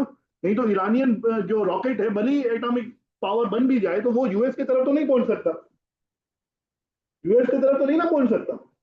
उसने क्यों हमला किया? उसने इसलिए हमला किया क्योंकि इस्राइल इज अ स्ट्रेटेजिक अलाय। बात समझ में आ रही है मेरी? दूसरी चीज, दूसरा बड़ा प्लेयर, तो मैंने मैंने आपको बताया 3 बड़े प्लेयर्स थे ना। हाँ, कौन कौन से? China, Russia and USA. तो अब चाइना का हमने देख लिया वो क्या कर रहा है। अब हम देखते हैं कि इसके अंदर रशिया की जरूरत। और आपको पता होना चाहिए अभी अभी इस 2025 के अंदर चाइना ने और रशिया ने एक स्ट्रेटेजिक पार्टनरशिप भी साइन की अभी 2025 के अंदर। तो let's see the role of Moscow और रशिया इन दिस कॉन्फ्लिक्ट। तो मैंने यहां पर एक हेडिंग दी है कि pragmatism and passions or vulnerability, strategic implications of the conflict on the influence of Russia in the Middle East। कि लेट्स सी कि क्या रशिया जो है वो पैशंस अप्लाई कर रहा है, वो प्रेगमेटिक हो रहा है, क्योंकि इस वार से ऑयल के प्राइसेस बढ़ रहे हैं, क्योंकि ऑयल के प्राइसेस जैसे जैसे बढ़ते जाएंगे वैसे वैसे रशिया को फायदा होगा, क्योंकि वो महंगा तेल बेचेगा दुनिया को, तो रशिया को तो फायदा है। तो वो क्या प्रेगमेटिक हो रहा है, वो चाह रहा है कि ये जंग लगी पड़ी रहे। हाँ, या वो ओपनली सपोर्ट नहीं कर रहा ईरान को, ईरान को वो ओपनली सपोर्ट नहीं कर रहा। तो क्या वो पेशेंस दिखा रहा है कि ठीक है ठीक है ठीक है चलेगा, मसला हल हो जाएगा, मसला हल हो जाएगा, या वो एक्चुअली कमजोर पड़ चुका है? वल्नरेबिलिटीज भी तो है ना। क्या वो एक्चुअली कमजोर पड़ चुका है कि उसके हाथ में नहीं है कि वो उस तरीके से सपोर्ट करे ईरान को जिस तरीके से वो करना चाहता है? तो लेट्स सी रशिया का रोल क्या है और उसके ऊपर कौन सी इम्प्लीकेशन है। देखें जी, जब यूनाइटेड स्टेट्स ने ना स्ट्राइक किया ईरान के न्यूक्लियर साइट्स के ऊपर 22 जून को, तो एक सीरियस ब्लो था रशिया के पोजीशन के ऊपर मिडिल ईस्ट के अंदर। क्यों? क्योंकि रशिया का सबसे क्लोज अलाय जो है ना मिडिल ईस्ट के अंदर, वो कौन है? ईरान। उसका सऊदी अरब नहीं है, उसका सीरिया नहीं है, उसका इराक नहीं है, एक ही क्लोज अलाय है, वो कौन है? ईरान। बेटा ईरान इंडिया मिडिल ईस्ट में नहीं है, साउथ एशिया में। ठीक है, position in the Middle east. तो मिडिल ईस्ट के अंदर जब ईरान का पोजीशन कम होगी, उसका इन्फ्लुएंस कम होगा, इसका मतलब है डायरेक्टली मॉस्को का जो पोजीशन है और इन्फ्लुएंस है वो क्या हो रहा है? कम हो रहा है। तो जब ये जंग स्टार्ट हुई ना, सबसे बड़ा जो नुकसान हुआ आफ्टर द ईरान, वो कौन था? Moscow, Russia. However, in the short term, Russia stands to gain। अब मसला क्या हुआ कि कुछ शॉर्ट टर्म फायदे हुए रशिया को, कुछ शॉर्ट टर्म फायदे हुए किसको? रशिया को। वो कौन से हुए? सबसे पहला, अमेरिकन अटेंशन जो है वो शिफ्ट हुआ from Ukraine to the Iran. जो वेपन्स, जो एम्यूनेशन वो यूक्रेन को दे रहा था कि जी मारो रशिया को, अब वो किसको दे रहा है? इसराइल को दे रहा है कि जी अभी यूक्रेन को छोड़ो, अभी हम पहले इसराइल को सपोर्ट करते हैं, उसके बाद देखा जाएगा। तो ये रशिया के लिए क्या है? फायदेमंद है, नंबर 1। नंबर 2, जैसे ही ये जंग स्टार्ट हुई तो दुनिया की जो ऑयल प्राइसेस हैं दुनिया की मार्केट में, वो क्या हो गई? इंक्रीज हो गई। तो ऑयल प्राइसेस जैसे ही बढ़ी तो मॉस्को ने उस चीज को वेलकम किया कि बहुत अच्छा होगा, क्योंकि अब जैसे जैसे प्राइसेस इंक्रीज होती जाएंगी वैसे वैसे मुझे पैसा होता जाएगा। तो ये तो उसको बड़े ही शॉर्ट टर्म फायदे हो गए। इसके ऊपर जो यूक्रेनियन प्रेसिडेंट है जेलेंस्की साहब, उसने कंप्लेन भी किया, the war, the Israel Iran war had resulted in a sharp rise in oil prices benefiting Russia. It also diverted world attention from the war in Ukraine, giving Russia more freedom to launch attacks against the country। Zelensky कहता है भाई oil prices बढ़ गए, उसको पैसा मिल गया, फिर दुनिया का अटेंशन जो है वो यूक्रेन से हटकर किधर पहुंच गया? ईरान और इसराइल की जंग के ऊपर। जब ईरान और इसराइल के ऊपर जंग के ऊपर आया तो आप उस दौरान देखो, ये 12 जून से लेकर 12 दिन 24 जून तक रशिया ने बम्स मारना स्टार्ट कर दिया यूक्रेन के ऊपर। हर दूसरे दिन वो मार रहा था उसको, और दुनिया का अटेंशन अगेन यूक्रेन के ऊपर नहीं था, किसके ऊपर था? इसराइल और ईरान। तो उसने क्या किया? शॉर्ट टर्म वो फायदा ले लिया। अब रशिया की भी जो अप्रोच है ना ईरान की तरफ, again it is pragmatic, again it is pragmatic. वो क्या कह रहा है वो कह रहा है कि जी शॉर्ट टर्म जो फायदे हुए वो तो मैं ले लूं, पर जब वो अपनी इन्वॉल्वमेंट की बात आती है तो वो भी बड़ा ही कॉशियस होकर इन्वॉल्व हो रहा है। वो ये कह रहा है कि जी ये जो हो रहा है ये बड़ा ही गलत हो रहा है, ऐसा नहीं होना चाहिए, ईरान की सॉवरेंटी को हर्ट कर रहा है इसराइल, यूएसए ने हमला गलत किया, यूनाइटेड नेशंस के अंदर जो रेजोल्यूशन चाइना लेकर आया उसको रशिया ने और पाकिस्तान ने दोनों सपोर्ट भी कर दिया, पर उसके अलावा उसने कुछ भी नहीं किया। इसके ऊपर जो ईरानियन ऑफिशियल्स थे ना, उन्होंने कंप्लेन करना स्टार्ट कर दी, किसके खिलाफ? रशिया के खिलाफ। उनकी जो स्टेटमेंट आई रशिया के खिलाफ वो बड़ी ही खराब थी। फॉर एग्जाम्पल ये देखो, एक सोराब सादीन है, एक यूरोपियन अफेयर रिसर्चर है, वो कहते हैं कि Russia appears neither willing nor able to offer effective mediation और मिलिट्री बैकिंग। ना तो रशिया उस तरीके से हमें मेडिएशन की ऑफर कर रहा है कि जी आपका मसला हल करवाता हूं, ना ही वो हमें उस किस्म के वेपन्स दे रहा है कि आओ और लड़ो जाकर, आओ और लड़ो जाकर। ना तो मेडिएशन कर रहा है रशिया, ना तो हमें वेपन्स दे रहा है। उसके साथ साथ alignment in the UN may raise Tehran's diplomatic profile, but one cannot expect a more active role। कि जी यूएन के अंदर तो फिर हर दूसरा कंट्री हमारी सपोर्ट कर रहा है, पाकिस्तान ने भी कर दी, चाइना ने भी कर दी, हाँ, नॉर्थ कोरिया ने भी कर दी, तो मल्टीपल कंट्रीज ने हमारे लिए कहा तो है, पर दूसरे कंट्रीज में और रशिया में फिर फर्क क्या रह गया? हम कह रहे हैं जी हम जो है स्ट्रेटेजिक अलायंस है हमारा रशिया के साथ और हम यूएस के खिलाफ हो जाएंगे रशिया के साथ मिलकर, और आप हमें इसराइल के खिलाफ सपोर्ट नहीं कर सकते, तो आपकी और हमारी स्ट्रेटेजिक डील्स का और रिलेशन का क्या फायदा? अगर आप जो फॉर्मर डिप्टी पार्लियामेंट्री स्पीकर थे अल मुताहरी ईरान के, उनकी अगर आप पोस्ट देखो उसने एक्स के ऊपर की, ट्विटर के ऊपर, तो वो कहते हैं Russia gave the S-400 defence system to Turkey and Saudi Arabia but won't provide it to Iran because it might be used against Israel. S-400 जब देने थे तो तुमने सऊदी अरेबिया को दे दिए, तुमने टर्की को दे दिए, जब ईरान को देने थे तो तुमने नहीं दिए। क्यों? क्योंकि तुम्हें पता है कि S-400 जो है वो किसके खिलाफ इस्तेमाल होंगे? इसराइल के खिलाफ इस्तेमाल होंगे ना, तो तुम हमारी सपोर्ट करने के लिए उधर नहीं आ रहे। तो ये क्या है? ये तुम्हारा बिट्रायल है। तुम हमारे स्ट्रेटेजिक दोस्त हो और तुम हमें वो उस तरीके से मदद नहीं कर रहे, और जो करंट जो तुमने सिस्टम दिया है हमें, डिफेंस सिस्टम दिया है, वो सारा का सारा तबाह हो गया, क्योंकि सारे के सारे इसराइल के जो मिसाइल थे वो ऑन टारगेट आकर लगे किधर? ईरान के अंदर। जो ईरान के अंदर जो डिफेंस सिस्टम इस वक्त लगा हुआ है ना, इंस्टॉल्ड है, वो रशियन है। तो वो सारा का सारा क्या हो गया? कोलेप्स हो गया। वो उस लेवल का था ही नहीं जो कि इसराइली अटैक को क्या कर सके, रोक सके। उस लेवल का जो डिफेंस सिस्टम है वो S-400 जो कि वो नहीं दे रहा हमें, पर वो उसने टर्की को और सऊदी अरेबिया को दिया हुआ है, वो उसने इंडिया को भी दिया हुआ है, हमें नहीं दे रहा, क्योंकि उसको पता है कि ये किसके खिलाफ इस्तेमाल होगा।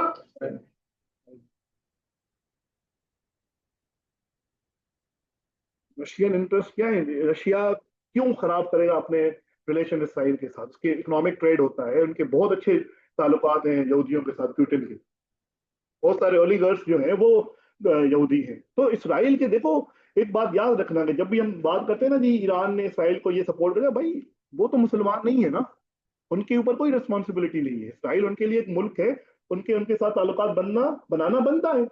हम लोगों का मसला है ना इसराइल, रशिया का तो कोई मसला नहीं है, क्योंकि रशिया की बहुत बड़ी आबादी है ज्यूज। और जब आई विल टीच यू ये भी, जब हम पैलेस्टाइन इशू पढ़ेंगे तो रशिया के अंदर प्यूटिन साहब ने बड़ी ही, जब प्यूटिन रशिया का प्रेसिडेंट बना था, तो एक्चुअल रेस्पेक्ट ज्यूज को मिली है जब प्यूटिन बना है सदर। उससे पहले तो रशिया में वो मार खाते थे। अगर आप जार डायनास्टी को पढ़ो तो जार डायनास्टी से लेकर जो भी प्रेसिडेंट आया वो सबसे पहले आकर मारता था ज्यूज को रशिया के अंदर, इवन जब रशिया यूएसएसआर भी था।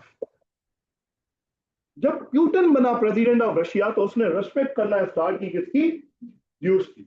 और एक और बात कि प्यूटन के अंदर रिलीजियस बायसनेस नहीं है, वो मुसलमानों को भी उसी तरीके से ट्रीट करता है जैसे वो यहूदियों को करता है, जैसे वो कैथोलिक क्रिश्चियंस को करता है। समझ रहे हो मेरी बात? कुछ ऐसे लोग होते हैं जैसे मोदी है, वो एक क्या है, रिलीजियस, हाँ, रिलीजियस बायसनेस है ना उसके अंदर।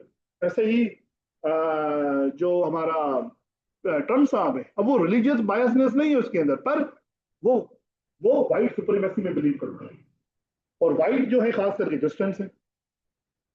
बात समझ में आ रही है मेरी?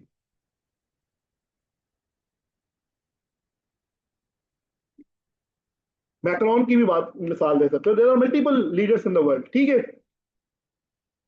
Nevertheless, the Russian leadership certainly does not like seeing Israel in the US reshaping Middle Eastern geopolitics at will.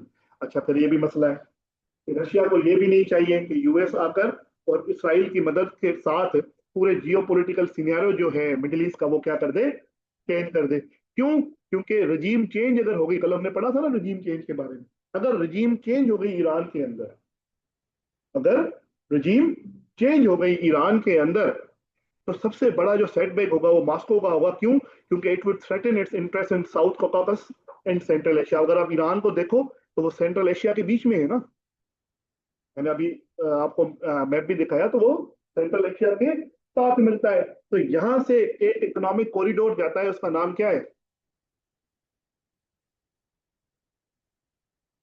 एक इकोनॉमिक कॉरिडोर जाता है, उसका नाम क्या है? शाबाश, international north south transport corridor. वो कॉरिडोर किसने बनाया है जी? ईरान ने, रशिया ने और इंडिया ने। किसने बनाया है? इंडिया ने, रशिया ने और ईरान ने। उसके थ्रू वो क्या कर रहे हैं जी? कनेक्ट कर रहे हैं अपने बिजनेसेस को, अपने ट्रेड को। अब अगर ईरान के अंदर रजीम चेंज आ गई और एक ऐसी रजीम आ गई जो कि प्रो अमेरिका हुई, तो सारा का सारा जो सेंट्रल एशिया है वो किसके उंगलियों पर नाचने लगेगा? अमेरिका के। जो कि इसका एक बहुत बड़ा नुकसान है किसके लिए? मॉस्को के लिए। क्योंकि Russia considers Russia considers central Asia its own backyard, कि भाई ये मेरा बैकयार्ड है, ये मेरा स्फीयर ऑफ इन्फ्लुएंस है। तो यहाँ पर ना तो चाइना को वो घुसने नहीं देता, चाइना ना आए, यूएसए ना आए, क्योंकि ये मेरा है। अगर आप किताब है एक Prisoners of Geography by Tim Marshall, Prisoners of Geography by Tim Marshall, Tim Marshall की किताब को अगर आप पढ़ोगे तो वो कहेगा कि रशिया जो है वो कभी भी अलाउ नहीं करता कि आप सेंट्रल एशिया के अंदर या ईस्टर्न यूरोप के अंदर आकर अमेरिका जो है वो बैठ जाए। ईस्टर्न यूरोप के अंदर कौन आता है जी? Ukraine, Georgia. तो जो यूक्रेन जॉर्जिया वाला जो हिस्सा है ईस्टर्न यूरोप वाला, उधर वो कभी भी अलाउ नहीं करता कि कोई भी बड़ा सुपर पावर आकर बैठ जाए, क्योंकि वो उसका स्फीयर ऑफ इन्फ्लुएंस है ना। जैसे अमेरिका नहीं करता कि कनाडा में आकर चाइना बैठे, क्यूबा में आकर चाइना बैठे या रशिया आकर बैठे, वो भी नहीं चाहते। समझ रहे हो मेरी बात? तो अगर रजीम चेंज हो जाती है ईरान के अंदर और एक अमेरिकन पपेट हुकूमत जो है वो ईरान के अंदर आकर बैठ जाती है, जैसे रजा शाह पालवी था, तो सबसे बड़ा जो नुकसान होगा ना सेंट्रल एशिया में, वो किसका होगा? मॉस्को का होगा। This is the vulnerability of Russia. तो वो करना चाहता भी है पर कर भी नहीं सकता। समझ रहे हो मेरी बात?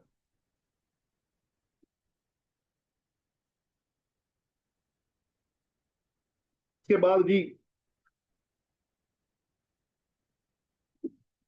एक ना इनफॉर्मल अलायंस भी है 3 से 4 कंट्रीज के बीच में।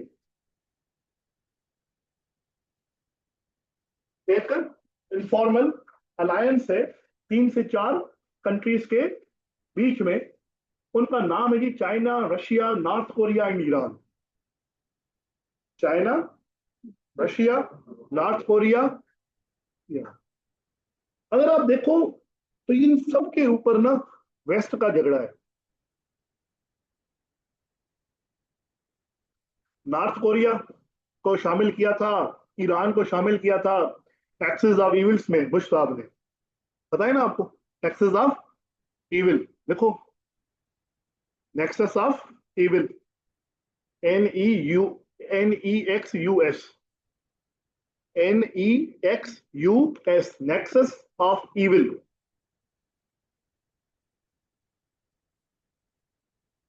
लिख लिया है? बोर्ड पर लिखूं?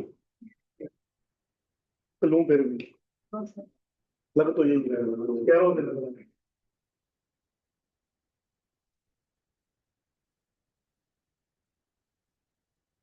एक्सिस ऑफ इविल के अंदर ईरान भी था, हाँ, नॉर्थ कोरिया भी था। तो ईरान भी न्यूक्लियर बम बनाने की कोशिश कर रहा है। नॉर्थ कोरिया का किम जोंग उन साहब भी हर दूसरे दिन कुछ ना कुछ करता रहता है, आपको पता है। तो वो भी एक बहुत बड़ा थ्रेट है अमेरिकन इंटरेस्ट के लिए इंडो पैसिफिक रीजन के अंदर। चाइना और रशिया जो है वो अलग से थ्रेट है वेस्टर्न इंटरेस्ट के लिए पूरी दुनिया के अंदर। तो एक इनफॉर्मल सा अलायंस बना था जिसको वेस्टर्न जो पॉलिटिकल थिंकर्स है ना वो कहते हैं एडवर्सरियल इंटेंट। क्या कहते हैं? Adversarial intent. देखो तुम क्या कहते हैं जी?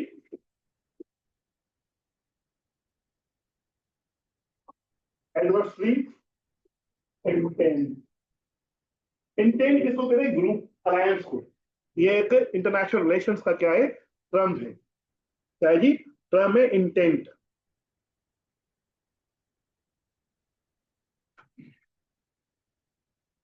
एडवर्सरी इंटेंट के अंदर कौन कौन से कंट्रीज है? ये चारों ही है। कि ये चार ऐसे कंट्रीज हैं। कौन कौन से? चाइना, रशिया, ईरान और नॉर्थ कोरिया। ये चारों कंट्री जो हैं वो किसके एडवर्सरी हैं? वेस्ट के। और इन लोगों ने अपने अपना अलायंस क्रिएट किया हुआ है। एक इनफॉर्मल सा अलायंस है, अनडिक्लेयर्ड सा अलायंस है, जिसकी थ्रू वो वेस्टर्न इंटरेस्ट को क्या कर रहे हैं जी? हर्ट करेंगे पूरी दुनिया के अंदर। ईरान के साथ मिलकर मिडिल ईस्ट के अंदर, नॉर्थ कोरिया के साथ मिलकर इंडो पैसिफिक रीजन के अंदर, रशिया के साथ मिलकर central Asia and eastern Europe के अंदर, और चाइना तो हर जगह खेलता है। स्टेट्स का जो इन्फ्लुएंस है, स्फीयर ऑफ इन्फ्लुएंस है, वो बहुत बड़ा है। बात समझ में आ रही है?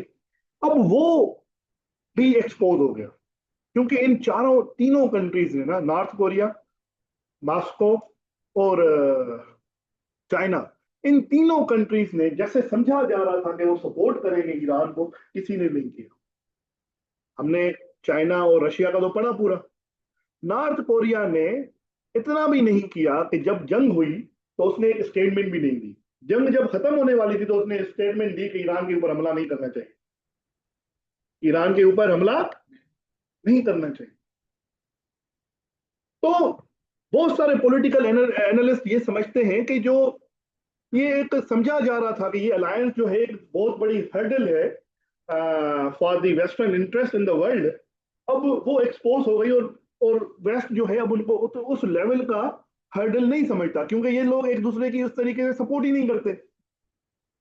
जैसे अमेरिका करता है इसराइल की, जैसे अमेरिका करता है साउथ कोरिया की। नॉर्थ कोरिया के अगेंस्ट कौन है? South Korea. तो जैसे अमेरिका सपोर्ट में आ जाता है साउथ कोरिया के, ऐसे तो नहीं आता ये लोग।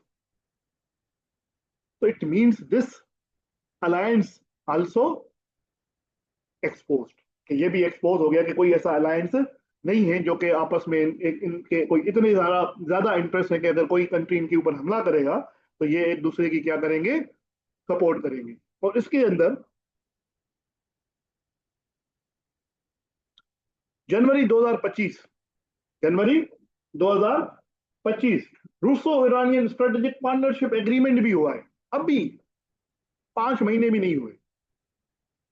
इस पार्टनरशिप एग्रीमेंट के साथ भी रशिया ने उसको सपोर्ट नहीं किया। जब ये एग्रीमेंट हुआ था, I don't know you know about the agreement और नॉट, जब ये एग्रीमेंट हुआ था चाइना और ईरान के बीच, और रशिया एंड ईरान के बीच में, तो बहुत सारे लोग समझ रहे थे कि अब इसराइल अगर ईरान के ऊपर हमला करेगा तो रशिया जो है वो बड़ा ही सीरियसली उसको क्या करेगा?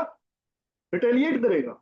और जब ये जंग हुई तो नजर आया कि रशिया ने ऐसा कुछ भी नहीं किया। तभी ही आपके जो ईरानियन ऑफिशियल्स हैं वो गिला भी कर रहे हैं उसके साथ कि जी आपने तो हमें S-400 भी नहीं दिया, आपने सऊदी। हाँ, ये होता कि आपने किसी को नहीं दिया फिर हमें भी नहीं दिया, हमें फिर भी समझ आती है। आपने सऊदी अरब को दिया हुआ है, आपने टर्की को दिया है, आपने इंडिया को दिया हुआ है, आप पाकिस्तान को देने के लिए तैयार थे। Do you know, last time जब सर्जीव लेवरोव पाकिस्तान आए थे, फॉरेन मिनिस्टर ऑफ रशिया, तो उन्होंने पाकिस्तान को कहा था कि म्यूचुअल डील हुई तो हम S-400 आपको दे देंगे। तो आप पाकिस्तान को देने के लिए भी तैयार हो गए जिसके साथ आपके इतने बड़े ताल्लुकात भी नहीं है, पर आप हमें नहीं दे रहे, क्योंकि आपको पता है कि उसका एक रिएक्शन आएगा from Israel and Europe and America. At the very same time अगर आप यूएसए को देखो तो यूएसए जो है वो फुल फ्लेज हेल्प कर रहा है अपने एलाई की, जो कि इसराइल है। तो हम तो ज्यादातर जो है वो ब्लेम करते हैं कि यूएसए को कि वो अपने अलाइज को उस तरीके से डिफेंड नहीं करता, पर यहां पर तो आप नहीं कर रहे। ऐसे ही नॉर्थ कोरिया के पास बहुत सारे बैलिस्टिक मिसाइल्स हैं जो कि अमेरिका तक पहुंच सकते हैं, जो कि अमेरिका अमेरिका तक पहुंच सकते हैं, इसराइल तो कुछ भी नहीं है। अगर नॉर्थ कोरिया मिसाइल से मारे तो ये खत्म हो जाए इसराइली। उसने भी मदद नहीं की हमारी। ये जो इनफॉर्मल हमारा अलायंस था जो कि नजर आ रहा था, हम भी लेक्चर्स में पढ़ाते थे कि जी नॉर्थ कोरिया है, चाइना है, रशिया है, उसके साथ टर्की को भी हम इंक्लूड करते थे। तो ये तो कुछ भी नहीं है। ये तो कुछ भी नहीं है, एक फ्लेम था जो कि बुझ गया। उसके बाद अब आप मुझे एक बात बताओ, आप सब बताओ कि चाइना का रोल डिक्रीज होते हुए देख रहे हैं हम, रशिया का रोल डिक्रीज होते हुए हम देख रहे हैं। तो जब रशिया और चाइना दोनों का रोल डिक्रीज होगा, ईरान वीक पड़ेगा, तो बेसिकली किसका रोल स्ट्रेंथन होगा? यूएस का। क्योंकि अगर मेरा एक दुश्मन है और मैं वीक पड़ रहा हूं, तो फायदा किसको होगा? मेरे मेरे दुश्मन को ही होगा ना। तो यूएस का जो रोल है इस वक्त क्या होता जा रहा है जी? बढ़ता जा रहा है, क्योंकि उसकी स्ट्रेटजी ट्रायम्फेंट हुई है कि वो दुनिया को दिखा गया कि अगर कोई हमारे खिलाफ जाएगा तो जैसे हमने ईरान को उड़ा दिया, तुम लोगों को भी उड़ा देंगे। एक सिंपल नहीं था कि अगर आप हमारे स्ट्रेटेजिक रिलेशन इंटरेस्ट के खिलाफ जाओगे तो we can hit you back. अब वो किसी के भी नाम पर हम कर लें, चाइना कितना भी कर ले जी, इंटरनेशनल लॉ की वायलेंस है, रशिया कितना भी कह दे, पाकिस्तान, दुनिया का कोई भी कंट्री, इवन सऊदी अरबिया ने भी कहा कि ये इंटरनेशनल लॉ की वायलेशन है। पर वो लोग कर क्या सकते हैं यूएसए को? तो दुनिया के अंदर यूएसए ने अगेन अपना पावर दिखाया कि वी आर इम्प्यून। भाई इम्यून है, हमें कोई कुछ नहीं कह सकता, हम किसी को भी हिट कर सकते हैं। तो ये एक सिंबल था, एक जेस्टर था उन सारे के सारे कंट्रीज के लिए जो कि मिडिल ईस्ट के अंदर और दुनिया के अंदर चाइनीज ब्लॉक या रशियन ब्लॉक को ज्वाइन करने जा रहे हैं। कि भाई ऐसे ज्वाइन ना करना, अगर हम चाहते हैं हमला करना तो हम आपके ऊपर हमला कर सकते हैं, आपका रशिया आपका चाइना आपको प्रोटेक्ट नहीं कर पाए। बात समझ में आ रही है? तो मिडिल ईस्ट के अंदर भी यही हुआ। फिर अगर आप देखो, ईरान जब डिप्लोमेटिकली, इकोनॉमिकली और मिलिट्रीली, अगर हम देखें मिलिट्रीली, अगर हम यूएस की बात मान लें, उस जो कल मैंने असेसमेंट रिपोर्ट, इंटेलिजेंस रिपोर्ट की बात की थी, अगर उसको समझे कि वो फेक है, वो सही नहीं है, तो ईरान मिलिट्रीली खत्म, न्यूक्लियर साइट खत्म हो गई उसकी। इतने ज्यादा बैलिस्टिक मिसाइल उसने मारे हैं, उसके बाद तो उसके पास नहीं होंगे, होंगे भी तो कुछ बचे होंगे। और दोबारा से बनाने के लिए बहुत पैसा चाहिए, इकोनॉमिकली तो वो खत्म हो चुका है क्योंकि सैंक्शन है इसके पास। डिप्लोमेटिकली पूरा यूरोप और अमेरिका जो है वो इसराइल के साथ बैठा हुआ है। और ये दोनों जो बड़े पावर्स हैं, जिस जो कि बड़े स्ट्रेटेजिक अलायंस समझे जाते हैं किसके, ईरान के, मॉस्को और चाइना, रशिया और चाइना, वो उसको उस तरीके से सपोर्ट नहीं कर रहे। तो चाइना तो ईरान क्या हुआ? डिप्लोमेटिकली वीक, इकोनॉमिकली वीक और मिलिट्रीली वीक। अब ऐसा ऐसा ईरान है। तो इस ईरान को के होते हुए आपको नहीं लगता कि बहुत सारी कंट्रीज जो हैं वो अब्राहम अकॉर्ड्स को ज्वाइन कर सकती हैं? अब्राहम अकॉर्ड्स क्या है? अब अब्राहम अकॉर्ड्स हैं कि आप सब अब जाकर रिकॉग्नाइज करो किसको? इसराइल को। जैसे यूएई ने किया था अब्राहम अकॉर्ड को ज्वाइन, जैसे मोरक्को ने किया, जैसे सूडान ने किया। तो सारी दूसरी कंट्रीज जो हैं, अब अगर वो रिकॉग्नाइज करने लगी आपके इसराइल को, तो आपको नहीं लगता कि पैलेस्टाइन खत्म? पैलेस्टाइन खत्म, it will be big blow to the Palestinian cause. समझ आ रही है बात, नहीं आ रही? थोड़ा सोचा करो चीजें। देखो सीएसएस के अंदर ना, ये बात जहन में बिठा लो, CSS is all about connectivity. एक चीज दूसरी चीज के साथ कनेक्टेड होती है, दूसरी तीसरी तीसरी होती है। अब मैंने कोई 8 9 10 पता नहीं कितने इंप्लीकेशन लिखे, ऐसे 10 और भी बना सकते हैं इधर ही बैठे बैठे। सिर्फ क्या करना पड़ेगा? लिंक करना पड़ेगा। तो फॉर एग्जाम्पल मैंने यहाँ पर वॉर ऑफ इकोनॉमिक कॉरिडोर्स की बात नहीं ना की। हाँ, अगर मैं कहूँ कि आईमेक जो है वो पीछे चला जाएगा इस ईरान इसराइल वॉर के साथ, तो आपको लगता है कि वो गलत होगी पॉइंट? नहीं ना होगी, क्योंकि आईमेक फिर गया। आईमेक जो है, India middle east Europe economic corridor जो उन्होंने बनाया, तो वो तो गया ना अब। पहले पैलेस्टाइन वॉर के वजह से वो नहीं चल रहा था, अब ईरान इसराइल वॉर हो गई और पीछे चला गया, तो आईमेक तो बढ़ गया। देख रहे हो, एक चीज दूसरी चीज के साथ क्या होती है? कनेक्टेड होती है। थोड़ा सोचा करो। जो शुरू से काजेज बेस बनाने का मकसद क्या होता है आप लोगों का, कि आप लोग जो हैं वो चीजों को खुद एनालाइज करना सीखो। समटाइम्स याद रखो कि पेपर के अंदर ना ऐसे सवाल आ जाते हैं जिनका आंसर आपके पास नहीं होता, आपको उसका आंसर बनाना पड़ता है बैठकर।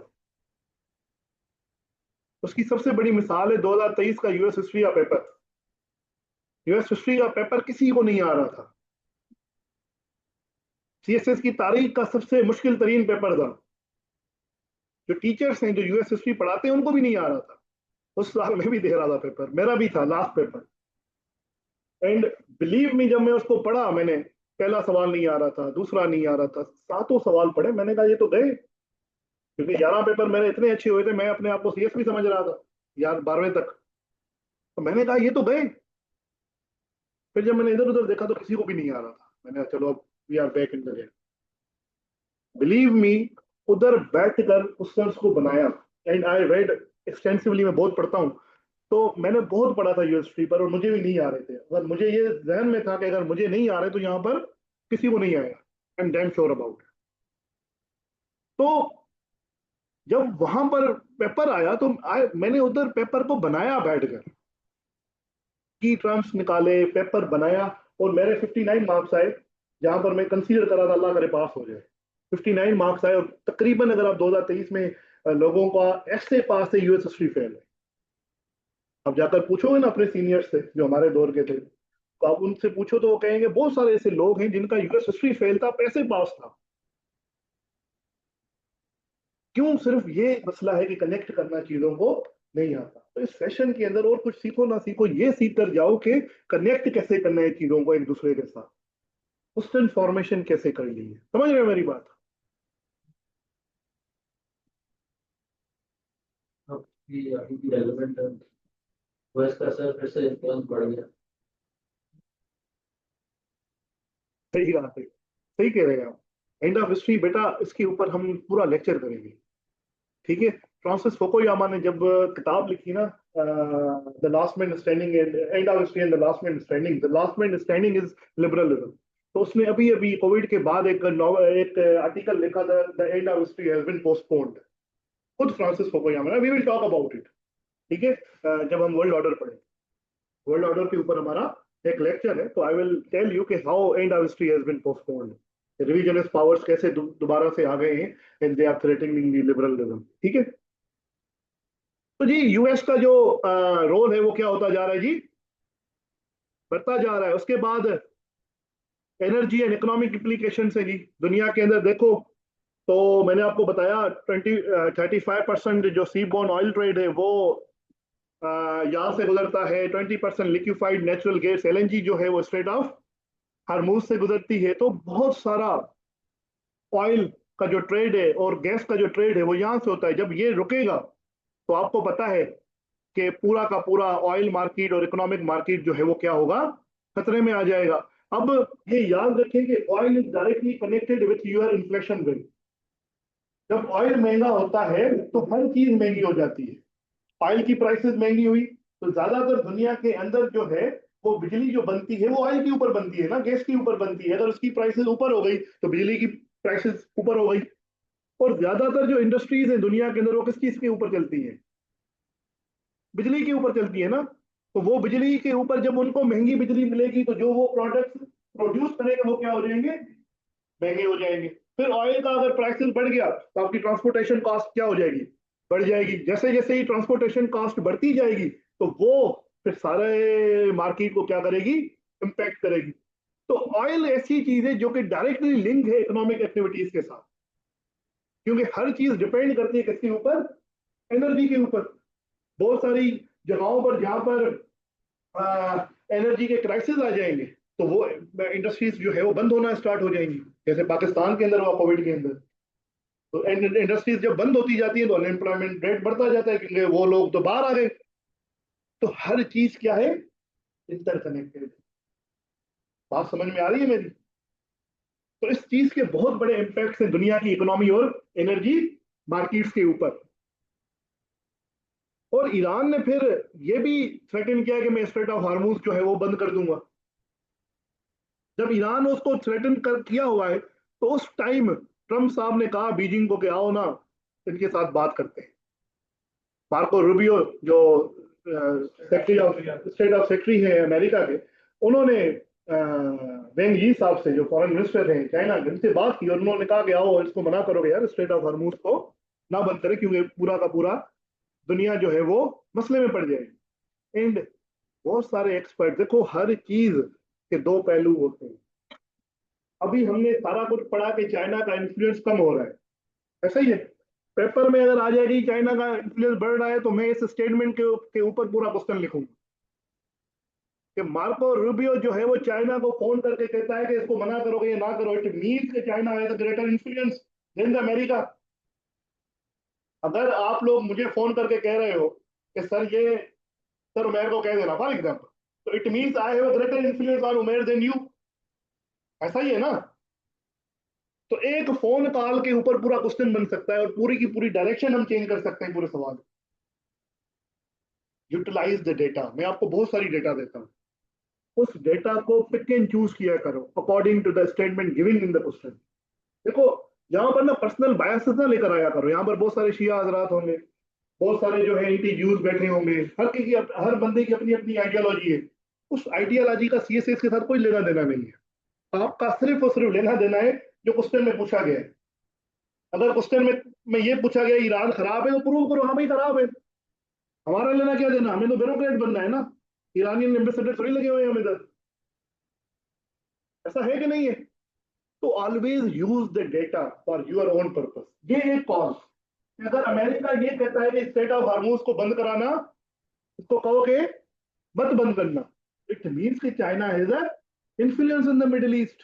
अगर चाइना थोड़ी सी सपोर्ट कर दे ईरान की कि बंद करो, और खुद वो ईरान के थ्रू जो है वो ऑयल ले, जो कि पाकिस्तान गवादर से होता हुआ सीपेक को पकड़कर चाइना पहुंचे, तो पूरी दुनिया का ऑयल बंद, चाइना को ऑयल जा रहा है ना, सीपेक क्यों बनाया फिर उसने। अब मुझे बताओ कि चाइना का इन्फ्लुएंस है कि नहीं है। चेंज हो गया ना सारा सारा कुछ देर में। Use the data. ये कहने का मकसद आपको कंफ्यूज करना नहीं है, ये कहने का मकसद ये है कि आप इसी डेटा को देखो। सीपेक तो आप सब जानते हो ना कि क्यों बनाया है चाइना ने, हर बंदे को पता है सीपेक क्या है। सीपेक बचपन से सुनते आ रहे हो, मैं बचपन से सुन रहा हूँ, तुम पता नहीं कब से सुन रहे हो। तो सीपेक सीपेक सीपेक सीपेक क्यों है, बेसिकली ऑयल ट्रेड होगा ना उधर से, चाइना के इकोनॉमिक एक्टिविटीज के लिए चाहिए, ऐसा ही है। तो जब इकोनॉमिक एक्टिविटीज के लिए चाहिए तो ईरान और पाकिस्तान तो बॉर्डरिंग कंट्री है, और चाइना को ये पता है पाकिस्तान हमसे दूर जाएगा नहीं, तो जो ऑयल ईरान के पास है वो खरीद सकता है चाइना थ्रू पाकिस्तान, और पाकिस्तान में सीधा चाइना। उसका ट्रेड तो बंद नहीं हुआ। जब उसका ट्रेड बंद नहीं हुआ तो स्ट्रेट ऑफ हॉर्मूज बंद करो, दुनिया को दो, तो अमेरिका को प्रेशर में पता चले उसको कि कैसे होता है। China has a influence. अभी मार्को रूबियो साहब उसको फोन करते हैं, समझ रहे हो मेरी बात। तो यूज द डेटा, कहने का मकसद क्या है, डेटा को यूज किया करो अपने क्वेश्चन के साथ। सराज साहब जैसे कह रहे थे अभी कि सर हमने व्हाट्सएप के ऊपर ईरान को हीरो बनाया हुआ है, Iran is not our hero, remember it. Afghanistan हमारा हीरो शीरो नहीं है। दुनिया इंटरनेशनल रिलेशंस के अंदर हर चीज इंटरेस्ट बेस्ड होती है। कल भी मैं बता रहा था आपको, मुकाबलियनिज्म आपके इंटरेस्ट है, ठीक है ना। जब ईरान को लगा कि इंडिया के साथ रिलेशन बनाना चाहिए और वो हमारे लिए ज्यादा अहम है पाकिस्तान से रिलेशन, तो उसने चाबार डील की ना इंडिया के साथ। उसने सोचा पाकिस्तान का इंटरेस्ट क्या होगा, नहीं सोचा, उसने कहा मेरे तरफ इन्वेस्टमेंट आ रही है, बाढ़ में गया पाकिस्तान। हम क्यों सोचें, हमारे यहाँ फिर सेक्टेरियन वायलेंसेस होना शुरू हो जाते हैं। अभी मोहर्रम गुजरा है, हमारे शिया भाई जो है वो अली खामनाई के पिक्चर्स लेकर घूम रहे थे, मैं हैरान हुआ। ये भी एक हाइब्रिड वॉरफेयर है, आपको पता है, आपको पता ही नहीं। This is also manifestation of hybrid warfare in Pakistan, कि अली खामनाई का इतना बड़ा इन्फ्लुएंस है पाकिस्तान के अंदर कि वो पाकिस्तान को बंद करवा सकता है इस वक्त। अगर वो कॉल कर दे तो जहां पर शिया सारे के सारे और बहुत सारे हमारे जैसे लोग जो है वो बाहर निकल आएंगे। पाकिस्तान बंद किसने बंद कराया, ईरान ने बंद कराया। तो ईरान कैन थ्रेटन पाकिस्तान जैसे रशिया थ्रेटन करता है यूरोप को। बात समझ रहे हो, ये it is a manifestation of hybrid warfare. किसी को हीरो ना बनाया करो, ये सोचा करो कि पाकिस्तान के कौन से इंटरेस्ट है। Always think about the Pakistan. I have done multiple debate with Shia community of Pakistan के उनके साथ discussion. I am not a Sunni, I am not a Shia, I am मुसलमान, ठीक है ना। तो मेरा कोई ताल्लुक नहीं है सुन्नी शिया वगैरह के साथ। आई बिलीव इन दी आयत ऑफ कुरान जिसके अंदर अल्लाह ने कहा है नबी को कि तुम भी क्या हो, जैसे साफ नबी मुसलमान था, इस्माइल मुसलमान था, जैसे तुम भी मुसलमान हो। तो I am Muslim, I am not a Shia और सुन्नी। पर हमारे यहाँ मैंने बहुत सारी डिबेट्स हुई हैं शियाओं के साथ, जिनको मैं समझाता हूँ कि ईरान इज नॉट समवन जिसकी तरफ तुम लोग देखते हो। Always look towards Pakistan. Religious affiliation अपनी जगह पर है। अब मैं सुन्नी हूं तो इसका मतलब ये थोड़ी है कि मैं सिर्फ सिर्फ सऊदी अरबिया के लिए सोचूंगा ना भाई, मैं पाकिस्तान के लिए सोचूंगा। पाकिस्तानियत डेवलप किया था। अपना मसला है, सिंध के लिए सोच लो, बलूचिस्तान के लिए सोच लो, चलो ये भी मान लिया, आफाक साहब देख रहे थे पाकिस्तानियत को। तो बलूचिस्तान के लिए सोच लो, चलो डन है। पर ईरान के साथ तुम्हारा लेना क्या देना है? अर्दगान यहां पर उठ जाए ना, अर्दगान जीत जाएगा शहबाज शरीफ से इलेक्शन। हाँ, टर्की का जो प्रेसिडेंट है अर्दगान साहब, अगर वो इलेक्शन में आ जाए तो आपको क्या लगता है शहबाज शरीफ जीतेगा? अर्दगान जीत जाएगा बाय गॉड। सारे मुसलमान उसको ज्यादा वोट करेंगे क्योंकि सुन्नी समझते हैं वो उम्मत मुसलमान का सालार है। Try to be a Pakistani. अच्छा,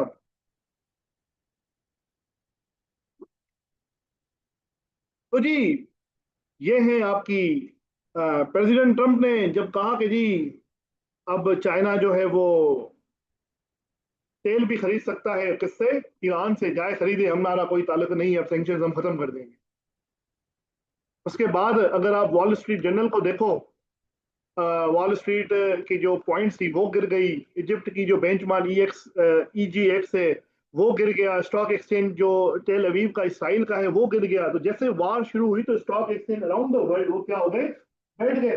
जो कि ग्लोबल इकोनॉमी के लिए क्या है जी, एक बहुत बड़ा खतरा है, रिसेशन हो सकती है उससे। उसके बाद global trade and supply chains को थ्रेट है। मैंने आपको अभी भी पूरा नक्शा दिखाया कि आपका जो रेड सी है वो मेजर कॉरिडोर इंटरनेशनल ट्रेड का, यहाँ से 15% ग्लोबल मेरी टाइम ट्रेड। मेरी टाइम का मतलब समझते हो क्या? मेरी टाइम मतलब जो सी के थ्रू होता है, ठीक है। तो मेरी टाइम ट्रेड और 30% ऑफ ग्लोबल कंटेनर ट्रैफिक। जो कंटेनर्स होते हैं, बड़े बड़े कंटेनर्स देखे यहाँ पर बॉलीवुड के जो हीरोज हैं तड़कर लड़ते हैं आपस में। बॉलीवुड की मूवीज देखते होंगे ना, कि वो जो हीरो उसके ऊपर लड़ते हैं यहाँ पर ना, it is a container industry. आपको पता है कि सप्लाई चेन्स के अंदर ये बहुत बड़ी इंडस्ट्री है। जब रशिया यूक्रेन वॉर हुई तो कंटेनर्स की कमी हो गई। जब कंटेनर्स की कमी हो गई तो सप्लाई चेन्स दुनिया की बंद हो गई थी। हमें सिर्फ ये दिखाया जाता है कि ये बॉलीवुड के हीरोज के लड़ने की जगह है, नहीं। It is a big industry in supply chains, global supply chains. तो कंटेनर जो ग्लोबल कंटेनर ट्रैफिक है 30% दुनिया की वहां से गुजरती है। तो इतना बड़ा ट्रेड जो है वो रुक सकता है। 12% of global trade passes from the Swiss canal according to the World Economic Forum. ऐसे ही पर्शियन गल्फ है, ऐसे ही स्ट्रेट ऑफ हर्मूज है। इस जंग की वजह से दुनिया की जो global trade and supply chain थे वो स्टैंड स्टिल पर आ सकते हैं अगर ये एस्केलेट हो जाती है दोबारा भी। उसके बाद सबसे बड़ा मसला है जी आपके गल्फ कंट्रीज का। अब गल्फ कंट्रीज मतलब सऊदी, UAE वगैरह, इन्होंने ओपनली सपोर्ट किया है। To give the devil its due credit, उन्होंने ओपनली सपोर्ट किया किसको? ईरान का। क्योंकि आपको पता होगा कि चाइना ने मेडिएट की थी सऊदी ईरान अप्रोचमेंट। क्या करवाई थी जी? Saudi Iran अप्रोचमेंट। के सऊदी और ईरान के बीच में जो कोल्ड वॉर चल रहा है, आपने सुना होगा ना कि कोल्ड वॉर है, कोल्ड वॉर है, सिर्फ अमेरिका और रशिया की कोल्ड वॉर है। एक किताब है the middle eastern cold war. किताब का नाम क्या है? The middle eastern cold war. तो जो मिडिल ईस्ट के अंदर कोल्ड वॉर है वो किसके बीच में है? सऊदी और ईरान के अंदर। इस कोल्ड वॉर को खत्म करवाया 2023 के अंदर किसने? चाइना ने। जिसको हम कहते हैं Saudi Iran rapprochement. Saudi Iran rapprochement. तो जब सऊदी ईरान रिप्रोचमेंट की वो अभी तक चल रही है। अभी जैसे ही इसराइल ने हमला करना स्टार्ट किया तो सऊदी अरब ने ओपनली कहा कि it is the violation of international law. ऐसा नहीं होना चाहिए। यूएई ने कहा कि it is the violation of international law. अभी कुछ दिन पहले आपके क्या नाम है जो फॉरेन मिनिस्टर है सऊदी अरबिया के, प्रिंस फैसल ने कॉल किया foreign minister of Iran Abbas साहब को कि जी ये जो हुआ है हम आपके साथ हैं। और ये आपके साथ गलत हुआ है, यहां तक तो ठीक है, पर उनको अपनी वरीज है, क्योंकि now Gulf countries are eyeing towards economic diversification. आपने सबने नियोम प्रोजेक्ट का सुना होगा। हाँ, सऊदी अरब जो है वो इकोनॉमिक डाइवर्सिफिकेशन चाहते हैं। What is economic diversification? आज तक जो उनकी इकोनॉमी है वो ज्यादातर किसके ऊपर होती है? ऑयल सेंट्रिक है। दुनिया में वो ऑयल बेचते हैं, पैसा कमाते हैं, घर चले जाते हैं। अब वो समझ गए हैं कि ऑयल जो है क्लाइमेट चेंज की वजह से और मल्टीपल अदर चीजों की वजह से, और ऑयल के जो रिजर्वियर्स हैं वो भी क्या होते जा रहे हैं, कम होते जा रहे हैं विद द पासिंग टाइम। तो अब हमें अपनी इकोनॉमी को क्या करना पड़ेगा? डाइवर्सिफाई करना पड़ेगा। तो उस डाइवर्सिफिकेशन के लिए पीस चाहिए। याद रखो, कोई भी खिता तरक्की नहीं कर सकता जब तक पीस ना हो। एक इंडिया और पाकिस्तान का मसला है, साउथ एशिया आगे नहीं बढ़ रहा। इंडिया पाकिस्तान का मसला है ना साउथ एशिया में, हमारा खिता क्यों नहीं तरक्की कर रहा? यूरोप, फर्स्ट वर्ल्ड वॉर लगी, सेकेंड वर्ल्ड वॉर लगी, 100 ईयर्स वॉर थी यूके एंड फ्रांस के ऊपर, जर्मनी की जंगें थी, हजारों जंगें हुई है यूरोप के अंदर, तब तक वो खिता तरक्की नहीं कर रहा था।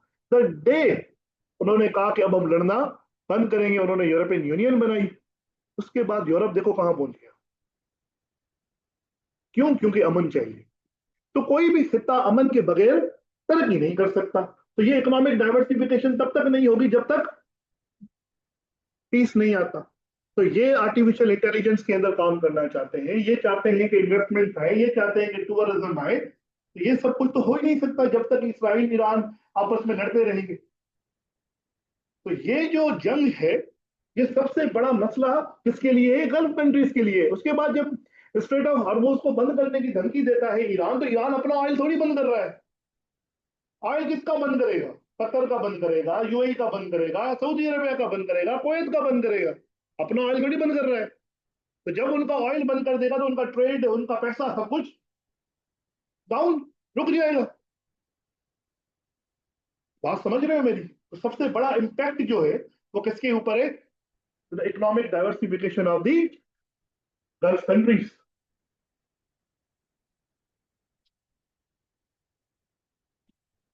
फिर जी सबसे बड़ा मसला है कि nuclear proliferation in the region. Iran के ऊपर हमला किया है, मैंने आपको कल बताया कि to prevent the nuclear proliferation. Israel ने कहा कि जी न्यूक्लियर बम को खत्म करना है, तभी हमने उनके ऊपर क्या किया है जी? हमला किया है। मुझे ये लगता है कि इस हमले से न्यूक्लियर प्रोलिफरेशन जो है ना वो दुनिया में और ज्यादा फैलेगी। क्योंकि अगर आप स्टेटमेंट देखो तो कल मैंने आपको बताया कि ईरान ने कहा कि जी हम under pressure, under any threat कोई भी डील नहीं साइन करेंगे, न्यूक्लियर डील आपके साथ।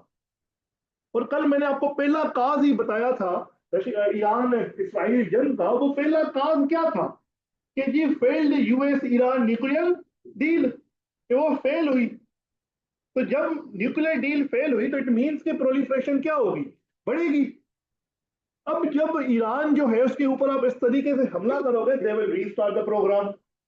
जैसे ही ईरान जो है वो रीस्टार्ट करेगा अपना न्यूक्लियर प्रोग्राम, उसका नतीजा क्या होगा? सऊदी अरेबिया कहेगा भाई रिप्रोचमेंट अपनी जगह पर खतरा तो है ना ईरान से, तो हम भी करेंगे। जब सऊदी करने लगेगा, तुर्की कहेगा कि भाई सऊदी कर रहा है, मैं तो नेटो मेंबर हूं तुम्हारा, मैं कैसे नहीं करूंगा? तुर्की भी वही काम करना स्टार्ट कर देगा। अगर आप तारीख को पढ़ो तो इराक ने सबसे पहले स्टार्ट किया था न्यूक्लियर प्रोग्राम मिडिल ईस्ट के अंदर। तो इराक कहेगा जी मैं भी कर रहा हूं। तो पूरी दुनिया के अंदर एक रेस स्टार्ट हो जाएगी न्यूक्लियर प्रोलिफरेशन की। एक डोमिनो इफेक्ट नहीं होता? आपने देखा डोमिनो इफेक्ट, एक चीज दूसरे को गिरती जाती है, गिरती जाती है, गिरती जाती है। और इस कंट्री के अंदर, इस सारे चीज के अंदर जो न्यूक्लियर प्रोलिफरेशन ट्रीटी है, उसका जो एक्चुअल एग्जिस्टेंस है वो भी थ्रेट में आ जाएगी। क्योंकि एनपीटी का काम क्या था? I will deliver a lecture on it जब हम रेगुलर सेशन में जाएंगे एनपीटी के ऊपर, क्योंकि मुझे लगता है इस साल वो आएगा। तो एनपीटी, अगर एनपीटी जो है वो खत्म हो गई तो दुनिया के ये इस रीजन से न्यूक्लियर प्रोलिफरेशन स्टार्ट होगी और वो पूरी दुनिया तक जाएगी। क्योंकि फिर तो नॉर्थ कोरिया को भी लाइसेंस मिल जाएगा भाई, ईरान ने बना लिया, सऊदी ने बना लिया, टर्की ने बना लिया, मेरे ऊपर सैंक्शन क्यों है? अब भी चलाएंगे। फिर साउथ कोरिया कहेगा भाई बैलेंस ऑफ पावर है, नॉर्थ कोरिया ने बनाया है, कल को वो हमें मार दे, हमारे पास भी तो होना चाहिए, तो हम भी उसको मार सके, तो साउथ कोरिया भी बनाएगा। जापान कहेगा जब साउथ कोरिया ने बना दिया, नॉर्थ कोरिया ने बना दिया, चाइना अगर बनाकर बैठा हुआ है, मैंने कौन सा कसूर किया है, तो मैंने भी बनाना पड़ेगा, क्योंकि मेरी भी सिक्योरिटी को क्या है, थ्रेट। एक न्यूक्लियर प्रोलिफरेशन जो है दुनिया में, वो क्या होगी, फैलती जाएगी। फिर क्यूबा नॉर्थ अमेरिका में बैठकर कहेगा भाई हम भी, मॉस्को कहेगा ये लो। और मिडिल ईस्ट के अंदर, अगर आप मिडिल ईस्ट के अंदर देखोगे तो आपको नजर आएगा कि पिछले बहुत सारे अरसे से ना, बहुत सारे काम हुए हैं to decrease the nuclear proliferation, to halt the nuclear proliferation in the Middle East. उनमें से एक चीज थी कि regional nuclear weapon free zone. एक एग्रीमेंट क्या था, regional nuclear weapon free zone, ये बनाने की कोशिश की गई थी इधर मिडिल ईस्ट के अंदर, कि कोई भी मिडिल ईस्टर्न पावर जो है वो न्यूक्लियर आर्म्स जो है वो अपायर नहीं करे। फिर negotiations for a peaceful nuclear programme, JCPOA, याद है आपको, मैंने आपको कल पढ़ाया था कि ईरान और यूएस के बीच में, P5+1 के बीच में ये डील हुई थी, ताकि मिडिल ईस्ट के अंदर न्यूक्लियर प्रोग्राम ना बन पाए। फिर the destruction of nuclear facilities right now, जहां जहां पर इराक के अंदर न्यूक्लियर फैसिलिटीज थी उसको उड़ा दिया, अभी ईरान की न्यूक्लियर फैसिलिटीज को उड़ा दिया। क्यों? क्योंकि न्यूक्लियर प्रोलिफरेशन ना हो। तो there have been multiple occasion जहां पर यूएस ने और मल्टीपल कंट्रीज ने ये कोशिश की है कि मिडिल ईस्ट के अंदर न्यूक्लियर प्रोलिफरेशन ना हो, पर इस वॉर की वजह से आई पर्सनली थिंक कि ये न्यूक्लियर प्रोलिफरेशन जो है वो ज्यादा होगी। In coming days you will see कि ईरान जो है वो दोबारा से न्यूक्लियर प्रोलिफरेशन बनाने की बात करेगा। अब ये मैं क्यों कह रहा हूँ, क्योंकि सऊदी अरबिया ने डिमांड की है, जब बाइडेन साहब प्रेसिडेंट थे ना, आपको पता है जब बाइडेन साहब प्रेसिडेंट थे तो एक बाइडेन साहब ने कोशिश की कि इसराइल को सऊदी अरबिया क्या कर ले, रिकग्नाइज कर ले, इसराइल को सऊदी अरबिया रिकग्नाइज कर ले। तो इन रिटर्न 3 से 4 डिमांड्स की थी सऊदी अरबिया ने।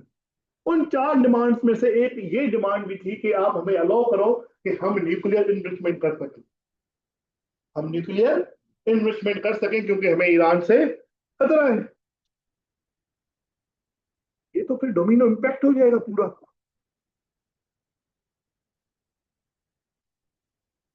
उसके बाद यार कितने लिख लिए मैंने, the setback to Israel's diplomatic normalisation.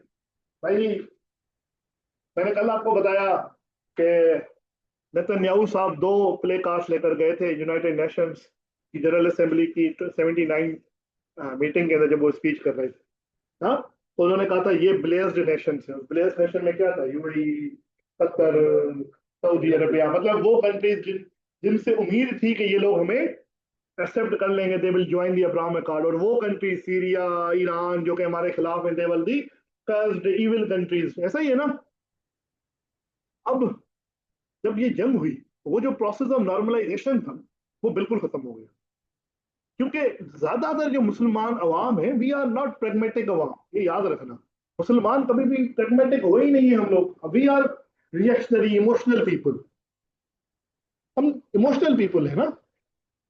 तो हम तो इमोशन से सोचते हैं कि जी ईरान के ऊपर हमला किया है इसने, इसराइल ने, अब हम सब जायोनिज्म के खिलाफ है, हम यहूदियों के खिलाफ है, जायोनिस्ट के खिलाफ नहीं है आजकल, ठीक है ना। मैकडोनल्ड्स के खिलाफ जाना मतलब हमें लगता है कि हम यहूदियों का बाइकआउट, यहूदियों के साथ हमारा लेना देना ही नहीं है भाई।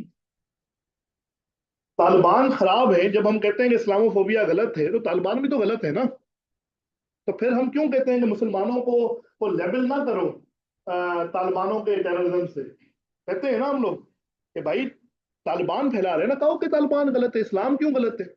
तो जब जायोनिस्ट गलत कर रहे हैं तो आप ये क्यों कह रहे हो कि यहूदी गलत है, सवाल तो जायज है। तो जायोनिस्ट गलत है। अब हमें, हमारा मतलब क्या है कि हमें पता ही नहीं है कि जायोनिज्म और ज्यूज में फर्क क्या है। हम एंटी जायोनिज्म की तरफ जाते हैं और बन जाते हैं anti semite. I will tell you the whole story कि इसके पीछे मसला क्या है इन अपकमिंग लेक्चर्स। अब वो जो डिप्लोमेटिक नॉर्मलाइजेशन थी वो क्या हो गई जी, खत्म हो गई। एक ये भी इम्प्लीकेशन है।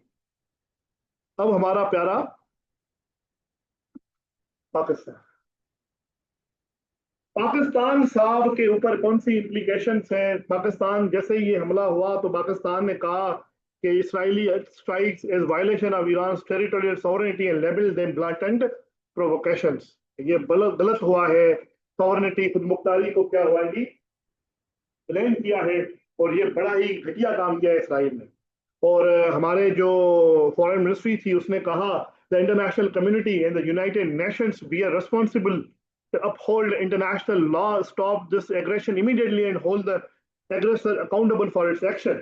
ये यूनाइटेड नेशंस को, जनरल असेंबली को, इंटरनेशनल कम्युनिटी को, जो एग्रेसर है इसराइल जिसने हमला किया है उसको पकड़ना चाहिए, और ये गलत हुआ।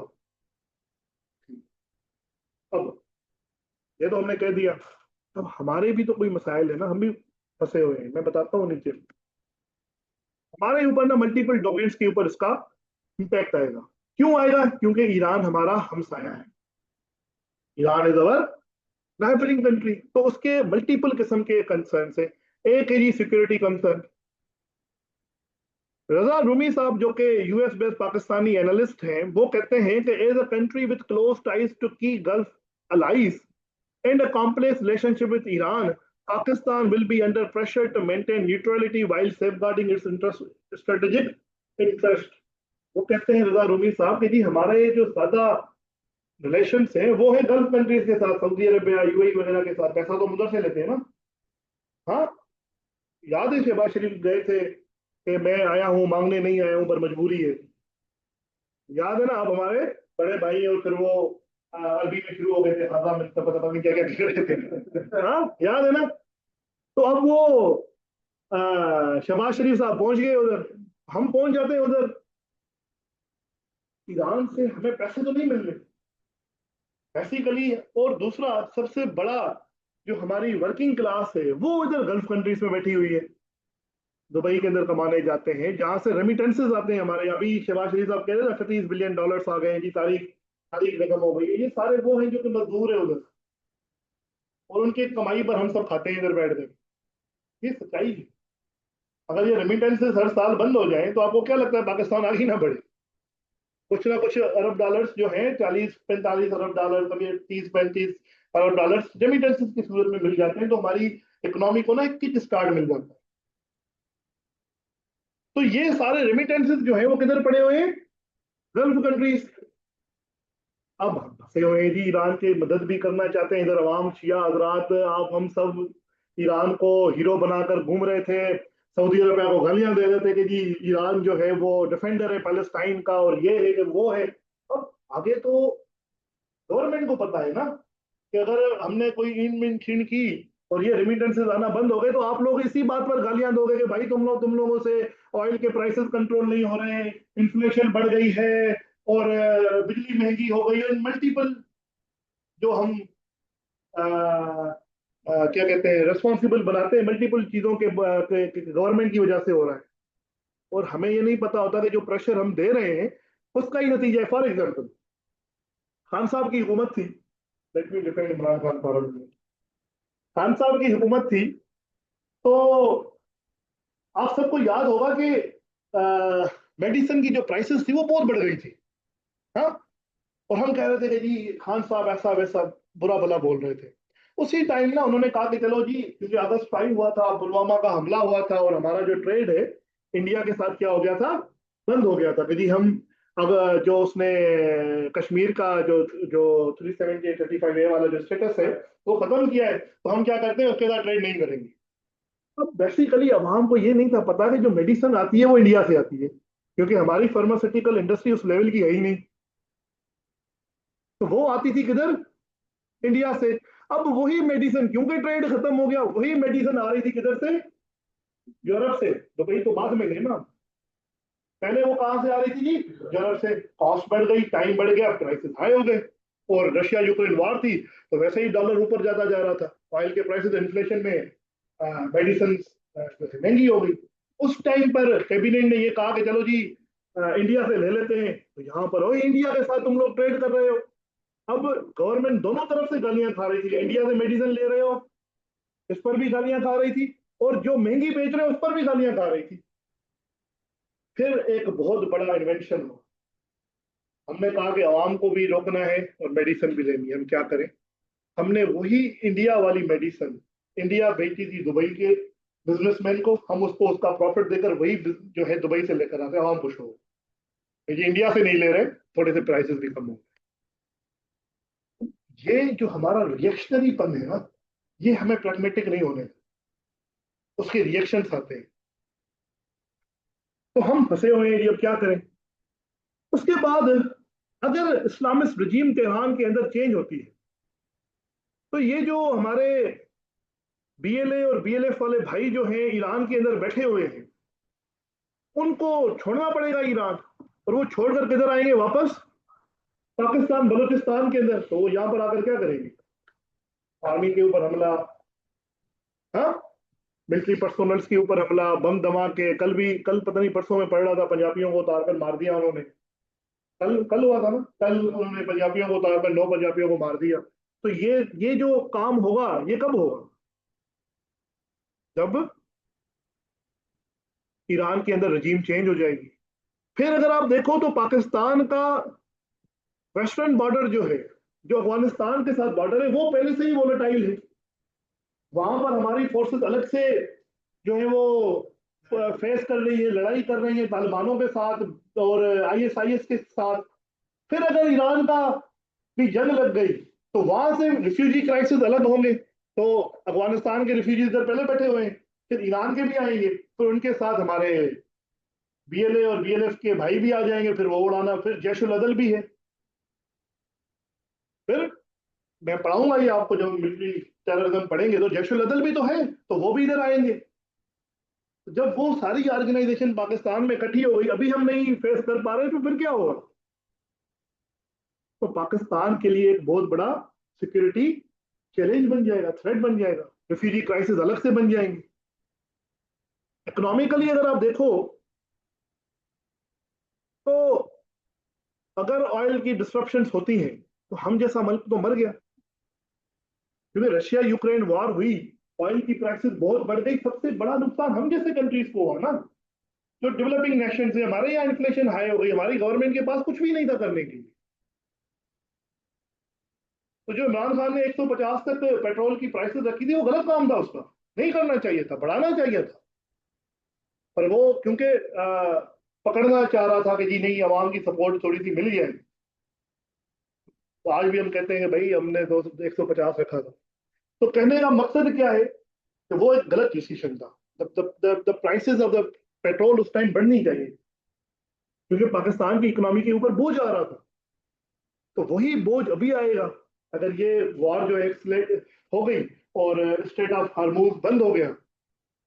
फिर तो जो हम मदद लेते थे सऊदी अरब से कि जी ऑयल नहीं है, थोड़ा सा दे दो, वो कहेगा भाई मेरा खुद का नहीं निकला, तुम्हें कहां दे दूं। बात तो है ना। अगर सऊदी अरब का ये ऑयल बंद है, तो हम जिससे लेते हैं वो ही नहीं दे पाएगा। रशिया से अगर हमने ऑयल लेना है, तो उसको डायरेक्ट पैसे देने हैं। सऊदी अरब से तो हम लेकर आते ना, आज दो कल दे देंगे। जैसे परफ्यूम के साथ हमारा नहीं चलता कि महीने के बाद पैसे देंगे तुम्हें, तो उसके साथ भी तो वही चलता है ना हमारा, बेसिकली कि सर आज दे दो। डिफर पेमेंट के ऊपर, इसको क्या कहते हैं जी, डिफर्ड पेमेंट्स। डिफर्ड पेमेंट्स के ऊपर ऑयल दे दो, फिर हम आपको पैसे दे देंगे। फिर जब वो पैसे नहीं देते, तो फिर हम जाते हैं, मजबूरी है। ये बहुत बार हुआ है कि सऊदी अरब ने हमें पैसे माफ कर दिए, बहुत बार। ऐसे यूएई ने बहुत बार पैसे माफ किए कि चलो बाहर में जाओ, निकलो। होता है। तो इकोनॉमिक क्राइसिस आ जाएंगे पाकिस्तान के ऊपर। सीपेक साहब, सीपेक $62 बिलियन की इन्वेस्टमेंट है। 60, कोई 62 कहता है, कोई 40 कहता है, ठीक है ना। तो आपको क्या लगता है कि जो वेस्टर्न चाइना और अरबियन सी को कनेक्ट करने के लिए बनाया था, वो खतरे में नहीं आ जाएगा। क्योंकि जंग तो उधर ही हो रही है ना, स्ट्रेट ऑफ हार्मोज के ऊपर। जब उधर इसराइल, अमेरिका, चाइना और ये ईरान सब लड़ेंगे, तो हमारा सीपेक तो गया, जिसके ऊपर हमें नाज है कि जी वो गेम चेंजर है। फिर उसके बाद एक इंडस्ट्री है हमारी, फिशिंग इंडस्ट्री, जो यहाँ पर बलूचिस्तान के लोग हैं और खास करके गवादर के, उनको पता होगा कि गवादर के आसपास के इलाकों का सारा कुछ डिपेंडेंसी फिशिंग पर है। वो चाइनीज को गालियां देते हैं कि भाई चाइनीज ने गवादर पर जब से कब्जा कब्जा किया है, आप कह रहे हो, और ये सीपैक हो रहा है, हमारी फिशिंग राइट खत्म हो गए हैं। गवादर ये भी रोजी पिक्चर नहीं है, गवादर के भी बहुत बड़े किस्से हैं। तो जैसे वो जमायत इस्लामी के सिराजुद्दीन साहब ने जो मूवमेंट स्टार्ट की थी, अगर आप लोगों ने वो पढ़ी है, पता है नहीं पता, तो वो फिशिंग इंडस्ट्री के लिए थी। इसराइल और ईरान का जब से झगड़ा हुआ है तो फिशिंग जो है वो हमारी बंद हो गई है उधर। तो वो पूरे इलाके के जो फिशिंग इंडस्ट्री के ऊपर जिनका रिलायंस था, वो सारे के सारे लोगों की लाइवलीहुड जो है वो खतरे में है इस वक्त। वो बंद पड़ी है अभी तक। अगर हम उनको छोड़ते हैं, कोई एटम कोई बम बम लग गया तो वो मारे जाएंगे, नहीं छोड़ते तो भूख से मारते हैं। अब क्या करें? इकोनॉमिक क्राइसिस है। उसके बाद सेक्टेरियन टेंशन। मैंने अभी अभी आपको बताया कि कल 15% पॉपुलेशन शिया थे मुसलमानों के अंदर, ये 15 में से 10 भी निकल आए, 5 भी निकल आए। इनमें से 5-10 सुन्नी भी निकल आएंगे जो कि आजकल ईरान को सपोर्ट कर रहे हैं। तो ये मुल्क बंद हो गया, लेकिन वायलेंस होना स्टार्ट कर देगा। फिर हमारे मौलवी हजरात उनको काउंटर करेंगे, मौलवियों को भी तो घर में नहीं ना बैठना। वो भी कहेंगे नहीं भाई, शिया ऐसे कैसे। तो लड़ाई सेक्टेरियन वायलेंस जो कि पाकिस्तान के लिए एक बहुत बड़ा इशू है। लास्टली डिप्लोमेटिक कंस्ट्रेंट्स नहीं पाकिस्तान के लिए। अब ये जरा सुनो, डिप्लोमेटिक कंस्ट्रेंट क्या है? सऊदी यूएई वगैरह से तो मसला है क्योंकि पैसा लेते हैं। अगर हम ईरान को खुलेआम सपोर्ट करेंगे तो वो नाराज हो जाएंगे। यूएसए के इसराइल और यूएसए के खिलाफ जाएंगे तो यूएसए और यूरोप नाराज हो जाएगा। तो वहां से ट्रेड और पैसा कहां से ले? हमारा मसला पैसा है ना। तो वहां से पैसा कहां से लेंगे? क्योंकि आईएमएफ और वर्ल्ड बैंक जो है उनको कौन डोमिनेट करता है? यूएसए और यूरोप। तो अगर यूरोप और यूएसए हमारे खिलाफ है तो IMF, world bank, European union, आपका यूएसए, ये सारे के सारे हमारे खिलाफ हो गए। कल को अगर वो सेंक्शन लगा देते हैं हमारे ऊपर तो हम तो गए। एक ये मसला। फिर एक मसला किया तभी हमारे फील्ड मार्शल आसिम मुनीर साहब जो है वो ट्रंप के साथ जब लंच कर रहे थे तो उन्होंने कहा कि जी हम मेडिएशन करवा देते हैं। फिर ट्रंप ने उनको समझाया कि आप फील्ड मार्शल सिर्फ पाकिस्तान में, बाहर नहीं हो, बैठ जाओ। मेडिएशन का हमने कहा उनको कि हम ईरान की और इसराइल की मेडिएशन कराते हैं। तो फिर ट्रंप साहब ने हमें समझाया कि भाई आप फील्ड मार्शल लोग इधर पाकिस्तान में इधर ही रहो, बाहर नहीं जाना। उसके बाद एक बड़ा मसला हुआ। मसला ये हुआ, देखो हम सब कितना कहते हैं कि जी इसराइल के खिलाफ ये करेंगे, इसराइल के खिलाफ करेंगे।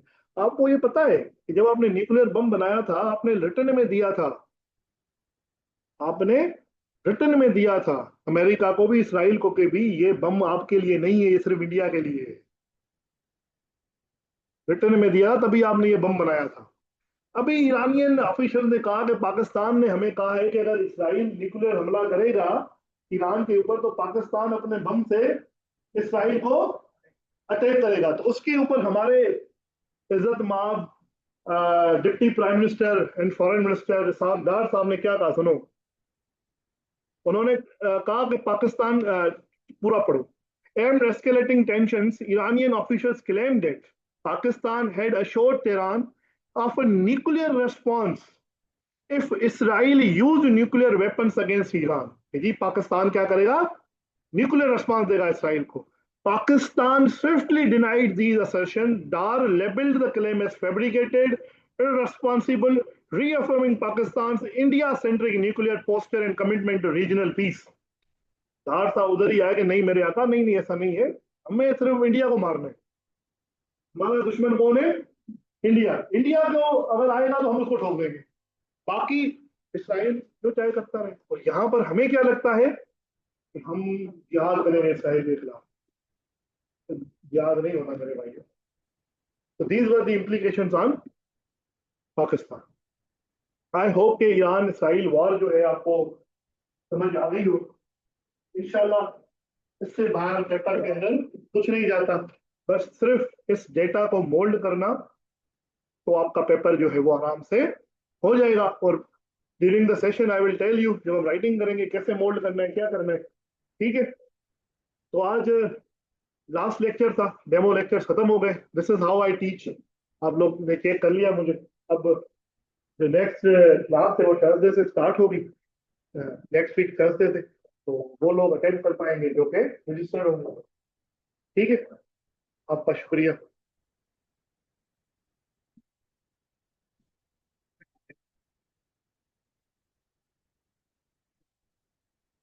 जी जी।